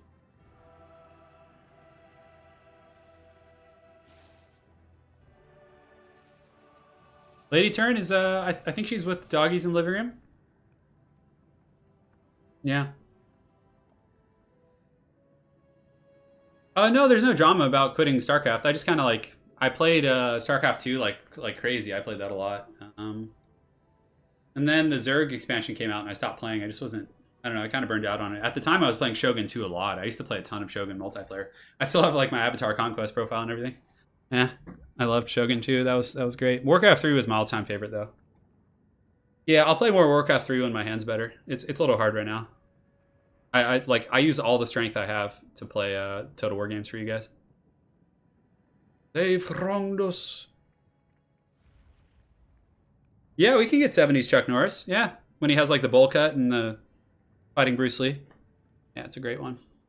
Oh, are they waiting for me? Sorry, I'm ready. No rush. Bizgard says, Turin. Damn it, Turin. I have a lecture early this morning. You got to sleep, but this is too exciting. I know, you're in the finals, too. Yeah. I used to play Xbox when I was a kid. I was a really good Halo player. Yeah. I once won a Halo tournament at Fry's Electronics when I was like 15. Nice and hot. It was Halo 2. I won it. Spicy. Yeah, it was really fun. There was like 6 other kids there. It was really stupid. Simon Benjamin with the 20 euros, I think. I'm probably getting that wrong. Or pounds, actually. Is that pounds? Says, you're really keeping the scene alive. Thanks, man. I try my best. You know, I've been told I have some similarities to Chuck Norris. We actually have similar heritage. I am part Native American as well. Like 5 or 10% Blackfoot Indian on my mom's side. Because they're like Irish and Native American on my mom's side. My dad's Italian. Yeah, oh yeah, I played Battle for Middle Earth. Oh yeah, hell yeah. Lord of the Rings is like my favorite thing ever. Yeah, like hands down. Bretonnia versus Dark Elves. This is a fun one. I know one of them has dwarves for the next game, so I kind of want Romulan to win this one so we can get a dwarf game. I think it's the same as Twitch. Twitch takes like 30% of everything, and I think YouTube does the same. It's pretty normal. Yeah. It's pounds. I knew it was pounds. It's a little different. I'm getting used to the symbols.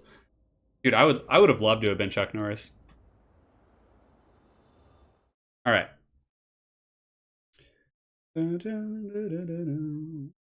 Chuck Norris is gone. Hopefully you guys like the new stream bar designed by Lady Turin. I'm not from Norway. No, I'm from America, United States. I live in California. I grew up in a little country town of Ojai, California. A nice place. Krell. I like Game of Thrones quite a bit. I read all the books, seen them. I'm only behind like one season, I think, because I didn't want to watch the final parts until I read the book. But like, I feel like that's like he's probably just gonna stop. He's like, screw it, I'm just gonna go with the show. Everyone asks me, am I Turin Bar from Lord of the Rings? Is that what my channel's named after? But it's actually just my middle name in real life. Yeah, but I mean I've read the Silmarillion, Lord of the Rings, all that stuff, so I'm familiar with the character. But it's a tragedy. Quite a tragedy. Okay. Anyways, we're into the game. Let me make sure Chuck Norris is turned off. Chuck Norris is off. Just double checking because I'm paranoid. And now it's time. So let me get my chair in a little bit better position here. I can always tell my chair is in bad position when my hands start to hurt. All right, guys. It is time. So Romulan Dog on the ropes, guys. He's down 2-0 to Zyphos here, but all the games have just been dead close. Let's go ahead and take a look at the armies of Romulan Dog. So front line of Dreadspear is very similar. Witch Elves as well. So Zyphos had something almost identical earlier, but again, Zyphos had the Sisters of Singing Doom, which do cause terror as well. So there was a little bit of diversity there. He has 2 Reaper Bolt Throwers instead of 1. On top of that, he does have a Cold Blood Chariot, which if Zyphos were to go with a very heavy infantry build, Foot Squires, this thing is going to be a great hard counter as long as Romulan can keep his micro on point. He has the Supreme Sorceress with the Lord of Shadows, Melkoth's Enfeebling Foe, and Pit of Shades to use on some heavy cav. Cold One Knights, he has a pretty heavy contingent of Cold One Knights. So 1, 2, 3, 4 Cold One Knights with Slaanesha's Harvesters mixed in, and another group of Witch Elves who are going to be hiding in the trees by the Reaper Bolt Thrower. So really going to be trying to bait this battle over to this area using the terrain, and he's going to hide all these guys and emerge at the last second. That's going to be pretty gangster. So yeah, I really like the army. Cold One Knights obviously can't hang with Bretonnia Knights and head-on fighting, but if used defensively and supported with spears and Witch Elves and things like that, they're going to be in very, very good shape. So for the armies of Zyphos. So first time we haven't seen Fey-Enchantress with Bretonnia in a long time. He's going to be using King Louis, which is going to be really good against the Supreme Sorceress, just sniping her, as well as the chariots. So maybe he's going to be used defensively. Who knows? A little bit risky. King Lewin can be rampaged and taken out, but I'm excited to see how Lewin goes. Peasant mobs, peasant archers, in the quite a few actually. He has 3 of those. Four peasant archers. Men at arms on the flanks. In the third line, he does have the Holy Wardens, 2 Foot Squires, so very strong infantry corps here. He has a Blessed Field Trebuchet himself, Knights of the Lionhearted, Grail Knights, and one more group of Grail Knights on the far side. So pretty cool army here from Zyphos. I like it quite a bit. So that's the tail of the tape, guys. It's a trap. It's a trap. Oh man, this is going to be a good one. I'm gonna make sure they're not waiting for my go-ahead. Oh, I already told them to start when ready. Yeah, I don't know. I really do like this Bretonnian army. I feel like the peasant archers are going to wreck the sisters. The trebuchet might get sniped out by the Reaper Bolt Throwers. They're very good at sniping down big artillery pieces. So I don't know. It could be anyone's game for sure. Yeah. Throwing in like weird things like a single Blessed Trebuchet can really, people have meta expectations, right? So throwing in like a weird unit like this every now and then can really throw people off. So. Yeah, and King Lewin too. I mean, Lewin could do great work, but again, Enfeebling Foe plus Cold One Knights plus Rampage could be really, really good against King Lewin. I'm also quite eager to see how this Cold One Chariot does. It's going to be great against what's there if he can keep it in the center pocket and avoid the Knights. The Knights obviously skewer chariots, but aside from that, it could be very, very strong for sure. Yeah, and that's it, guys. This is potentially the last game here. He says, "Good luck, have fun." Ever the gentleman here, Romulan Dog, the veteran of many great wars. Second place and never chosen. Definitely did very well for himself. So the forces of Zyphos, they're going to be advancing right now, but the Reaper Bolt Throwers are going to be spray firing. He might just methodically switch through the peasants. Oh, look at that, just mince-meeting some of those men-at-arms there. But he might methodically just switch through and pick off all of the peasant bowmen. That actually wouldn't be a bad choice. I mean, I feel like the Cold One Knights are going to do a good enough job against the Bretonnia Knights. So yeah, he's probably going to switch on to the peasant bowmen, it looks like. So the spray fire, doing a little bit of damage. I mean, it doesn't take much to break the leadership of peasants, but it looks like they're shooting on like the outskirts of the formation here, which is tough. Good play with Lewin in the front. So having King Lewin here is going to keep the chariot at bay, because otherwise the chariot, if it was like Fey Enchantress, could probably come in here and cause some problems. The Reaper Bolt Thrower is not doing a whole lot. It seems like they keep shooting at the edge of the formation. I mean, I guess it might break off that one group of peasants. The Bretonnia Knights just kind of swinging around here. There is a deep vanguard of Dark Riders from Romulan Dog that are going to be pulled in, hopefully not forgotten about.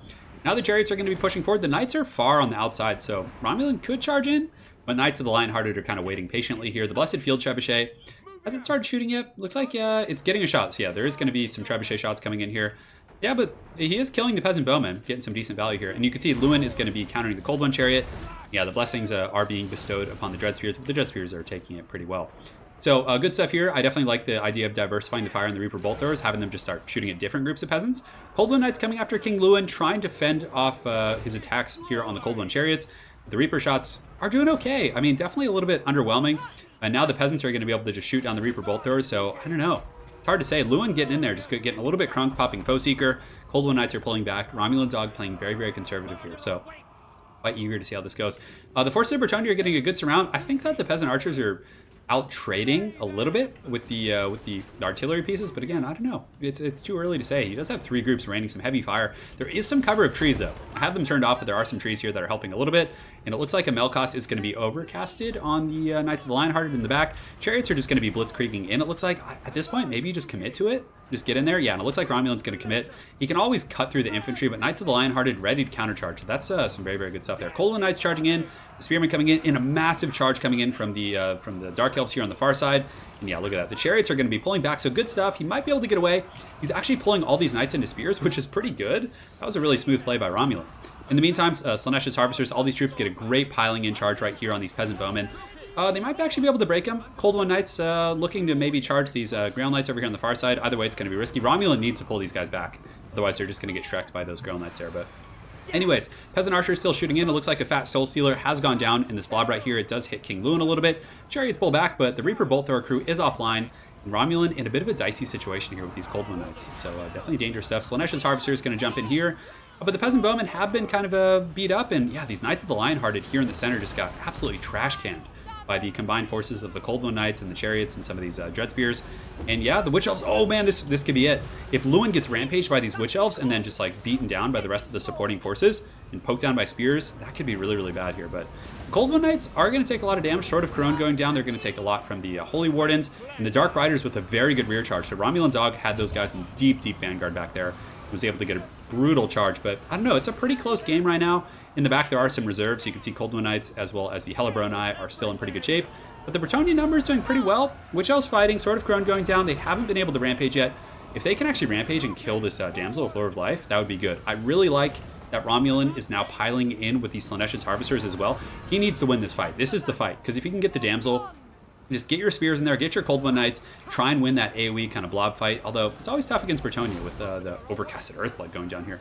Cold One Knights, unfortunately for Romulan, are rampaging into Foot Squires right here. Over here, the Dread Spears do kill some peasants and should be pushing into the Peasant Bowmen here.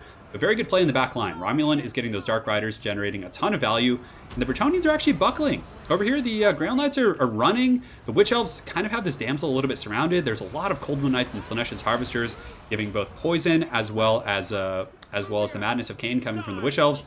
The Supreme Sorceress is kind of stacked on top of the Spears, but she needs to get out of there. This is a very dire situation. Spears on the far side do win. He needs to get those Dread Spears in here ASAP. The chillest of the Spears, have come over here as well. And guys, I think Dark Elves are going to win this.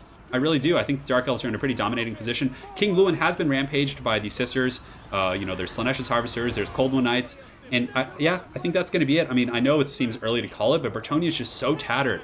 And Romulan has done a very good job kind of picking his fights. Even with a couple rough engagements initially, he's rallied. I mean, these Cold One Knights engage against a very tattered Grail Knights. King Lewin has been getting rampaged. The Supreme Sorceress in a bit of a scary situation, but I don't know, man. I do think that Romulan has a lot. He needs to get the Supreme Sorceress out of there, away from Lewin, because that's just going so south. I mean, that's That's actually getting Xiphos back in the game. He needs to get the Supreme Sorcerers up and on top of the Hellebronai, or one of those more like durable units there. The Dark Elves are just kind of screaming in here with a ton of troops. Dark Riders, Cold One Knights coming in. The Knights of the Lionhearted are indeed shattered, but the Supreme Sorcerers is going down, guys. And yeah, he needs to protect this. The Supreme Sorcerers going down like this is just, that is not good at all. Lewin up in the skies. He does get hit with Enfeebling Foe, but oh no, this is so rough. He has some Cold One Knights here, though, and some Spears. He might be able to protect this. Lewin comes in with a fat charge. Oh, and she takes the full brunt of that negative 52 leadership, and down she goes. So suddenly, a game that looked over for Bretonnia is Lewin is getting him back in the game. Just absolutely insanity. I kind of want the Dark Elves to win just so we can have some more Warhammer here today, but I don't know. Lewin sniping, that might be it, but the Hellebronai, what can kill them? I mean, the Reaper Bolt Throwers are kind of just cleaning up some of the scraps of the Bretonians on the flanks. There's some Peasant Archers in the back. Are there any Cold One or Dark Riders that could finish these guys off? Lewin's retreating. Over here, some of the Cold One Knights, the Hellebronai are just kind of chasing. There are the Holy Wardens. Is there one Holy Warden fighting here? I know, I jinxed it. I feel like I jinxed it. I'm sorry, guys. But King Lewin is just very, very good kind of disciplined by Xiphos. A lot of people like rage and be like, oh no, I'm screwed. My army's dying. But he stayed calm. I don't know if he's going to be able to kill all these Dark Elf forces, though. There's a lot of these spears here. The Reaper Bolt Throwers shooting up in the sky at King Lewin, but who is at his healing cap, mind you.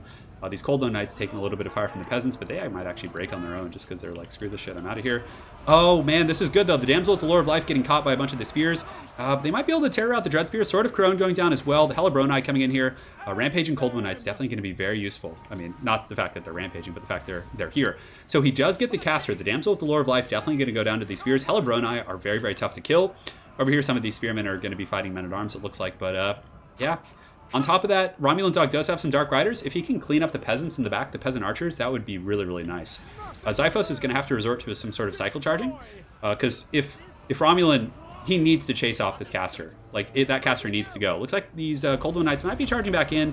Sword of Crone definitely doing quite a bit of work, but Lewin is, he doesn't have any more healing. I mean, the Damsel's offline for the most part, right? Grail Knights charging in. Some supporting spears nearby should be able to help finish off the Grail Knights. There's only 4 of them. True heroes of Bretonnia. Over here, he needs to kill this damsel, though. So what I would suggest, if I were Romulan, it's of course much easier for me to see because I'm watching and not playing, but kill the Peasant Archers, perfect play. Get those mounted, those Dark Riders, and chase down the Damsel with Lore of Life, because any healing could, really help out if he allows these Bretonians to regroup and, get some Peasants and Foot Squires back online. That could be really, really brutal stuff. So the Reaper Bolt Thrower is online. It actually gets a few nice shots at Lewin. Does about 200 damage there. And I do think Lewin can be stopped. The Hellebronai are like in perfect health. I mean, there could be some terror routing. That damsel needs to go, though. It needs to go. Like, that thing is just a terror. But right here, Romulan's doing a really good job with these Dark Riders, chasing down the scraps of the Bretonnian armies. I mean, there are not many Bretonnians left. But no, the damsel's back. She really needed to go off the battlefield. I mean, but it's a little bit risky kind of pulling anything to chase the damsel because is she on foot? It actually looks like she's on foot, so... Old One Knight's coming back. Reaper Bolt Thrower crew still has some shots. 3. Oh man, it's too bad there's nothing protecting this Reaper Bolt Thrower. That would have been maybe one of his answers against Lewin. They might get one more shot before it goes down here, because Lewin's easily going to maybe go over here now. No, it looks like he's doing some jukes. Very good manual control by Xiphos. He's doing the Serpentine pattern. And let's see if it stays. It stays. And we do have a fight on our hands. So Lewin jumps into the Hellebronai. Definitely going to be a little bit tough. The Dread Spears have gotten back onto the Damsel, which is great. Dark Riders going over there as well. And these Hellebronai need to hold. They are having issues because their leadership is pretty much dead, but they should be able to finish off the Foot Squires, and then from there, Lewin's going to have to fight them. The Reaper Bolt Thrower hasn't done any more damage. You can see they're kind of trying to line up those shots. Louis is quite elusive, and Xiphos has had some really good control. There's a hit. No, not a hit. And yeah, he might actually be able to free up the damsel. Romulan pulling back with those guys, trying to run away from Lewin, and that's going to allow him to win the rest of the fighting. I mean, Bretonnia has nothing left. Honestly, just maybe send like the tattered Reaper Bolt Thrower crew to chase these guys off. He needs to get that damsel. But he doesn't want to lose his mobility. The mobility is what's allowing him to get rid of all the Bretonnian like scraps as they come back. Lewin does land. I mean, even if they get terror routed here, they'll probably come back and be able to function. The damsel's actually faster than the Dark Elf infantry too. Somehow she's been training some track and field and is able to get away. Unfortunately, that Reaper Bolt Thrower, not the best accuracy, but a couple well-placed shots could potentially finish off Lewin. 1800 HP. Balance of power is in Xiphos' favor, but I think it's a little bit deceiving. Excuse me. Oh man, something went down the wrong pipe there. It's a little bit deceiving though, for sure. Oh man, guys, it's so intense. This is very clenched. The Reaper Bolt Thrower crew, a little bit low on ammo. It only has 4 shots, so I don't know. It's probably going to get 1 or 2 more off on Lewin, who has taken quite a bit of damage from it. Gotta have some coffee, boys. This is such an intense game. So Lewin does take a shot right there. Goes down to about 1600. It does pull Romulan back in the bounce of power a little bit. He's not going to catch the damsel, so I don't know, guys. Those Helibroni are extremely durable. One of those like spear units that's just designed to be the last thing on the battlefield. Dark Riders, honestly, yeah, maybe go get the Dark Riders right now. Lewin's a little bit out of position for them, but Romulan's being very careful. And does he hit Lewin again? It looks like he does. He's down to about 1500 HP.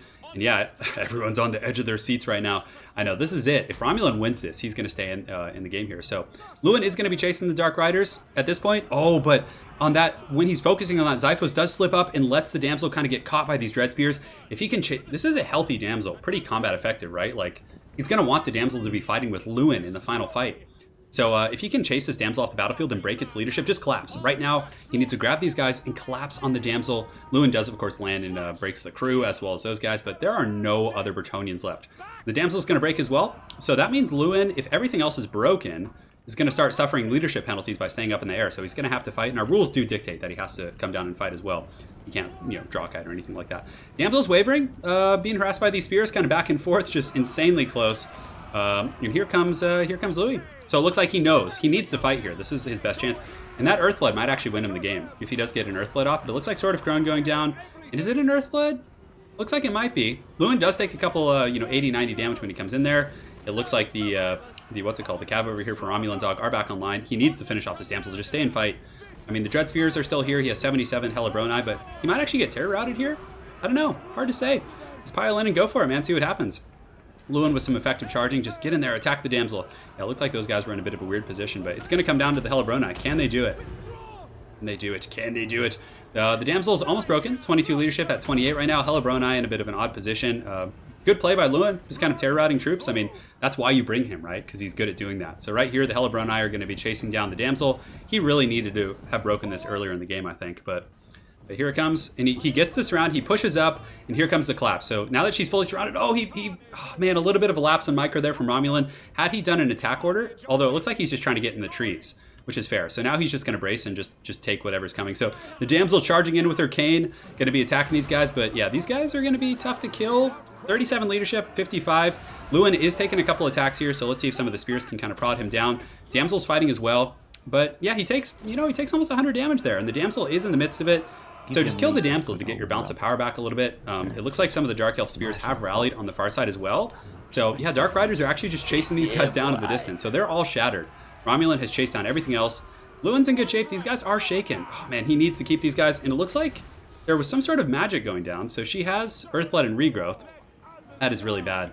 That is really rough for Romulan. Granted, it's just a terror route, so they're going to come back and fight in just a moment. He does have more spears engaging. Oh man, this is pretty crazy. So here comes the Helibroni. They need to engage here. They need to engage. So the Helibroni have engaged here. They're going to be pushing back in, attacking the damsel. He is engaging, though. He is engaging with the damsel, and I mean using Lewin. So the Helibroni are actually broken now. Some of these Dread Spears are going to be attacking him. They have him down to about 1,300 HP, and I think that's going to be it, guys. I think that's going to be it. Man, that was intense. That was a really close game. I mean, arguably, he was engaging, though, the whole time. He wasn't, like, running. I mean, he just regrouped his damsel and then attacked, right? It was legitimate for sure, I think. That was crazy, guys. That's it. You don't know who you want to win? I know, unfortunately, that's over. Xiphos is going to take it 3-0. Those were crazy fights. All right, so let's go ahead and update that. I mean, it's crazy because like all those games are so close and just back and forth. I know. Well, no, but the damsel was fighting the whole time. I mean, he just regrouped and got a heal off and then attacked. Yeah. Because he had the damsel fighting. But if Lewin was the only thing fighting, he would have had to stay and fight. But the damsel's not bad. Lewin is a beast, though, guys. Like, the Helibroni are still just spearmen, right? I jinxed it. I'm sorry. But those were great games. Those were great games.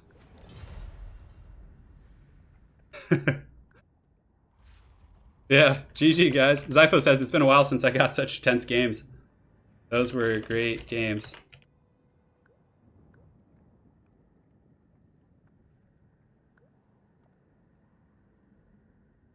Wow. I don't know what to say, guys. That's it. Hopefully you guys enjoyed those today. And the new scoreboard as well. People loved it.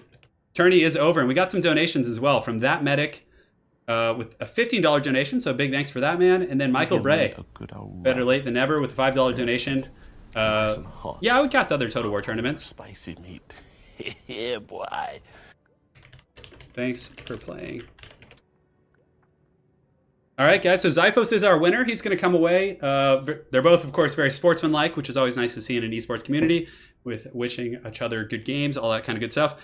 And Zyphos wins 25% of the on-stream donation. So as soon as YouTube processes it and takes its cut in the next couple days, I'll be giving it its fair due. So new scoreboard is prime. Yeah, I'm glad you liked it. Lady Turn actually designed that. So we're winding down for today. Of course. A lot of Bretonnia versus Dark Elves today. I feel like what's kind of cool about seeing the matches in a limited environment like that is seeing all of the, like, now you guys know that matchup well, right? Like, anyone who watched the stream, like, has an idea that if they're in that situation, you've seen multiple formats applied, right? You know what's going to work now, which is pretty crazy. Yeah, that was just straight bananas. I'm, like, emotionally exhausted from that intensity. Yeah, Zyphos did great. I know. Well, last week, I think we went to Game 5, but don't worry, guys. For anyone watching, we're going to be doing it next Saturday. Dov will be having his tournament on Sunday, so if you guys want some tournament fill on your weekend, you can always jump in on Sunday on Dov's stream as well. Yeah, I ran track and field as well, Shant. Yeah, I ran the 100, the 200, 4x1, 4x4, and yeah, it was pretty awesome. Oh boy. So thanks again for watching, guys. That's pretty much, I mean, yeah, the assassins too. Zyphos, I feel like, may have created a bit of a trend today with the assassins. Like, those things were really good against Bretonnia with their nets, as well as the AoE damage from those nets. I felt like that was pretty great. Yeah. Unfortunately, Pone, you did not win today. So big thanks to everyone for the donations as well. Let's just go ahead and read through them. Michael Bray, Mr. Medic, Simon Benjamin, That Guy, Knights of Turin, The Jinx Platypus, Atticus, Aiden, we got Colin Byrne, Chen, D Bison, Joey Letters, Grassy Tiger, Mark Runyon, Jason Dene, Brewmaster, Joshua, Maximus, Agizal, we got Jerry Adoma, and then on the emails we have a couple from Colin and Danielle. So thank you guys so much for all the fat donations. Again, 25% of the proceeds going to the people. Maybe I'll do a custom battle with artillery, or maybe like a ranged only build, like kind of a Napoleonic one. I think that could be fun. Yeah, I'm tired for sure, but it'll be up in a couple hours for anyone who missed the early games. There were some really good ones early on, so make sure to go check those out. So thanks again for watching, guys. Hopefully you enjoyed, and we will see you guys next Saturday at 12:30 p.m.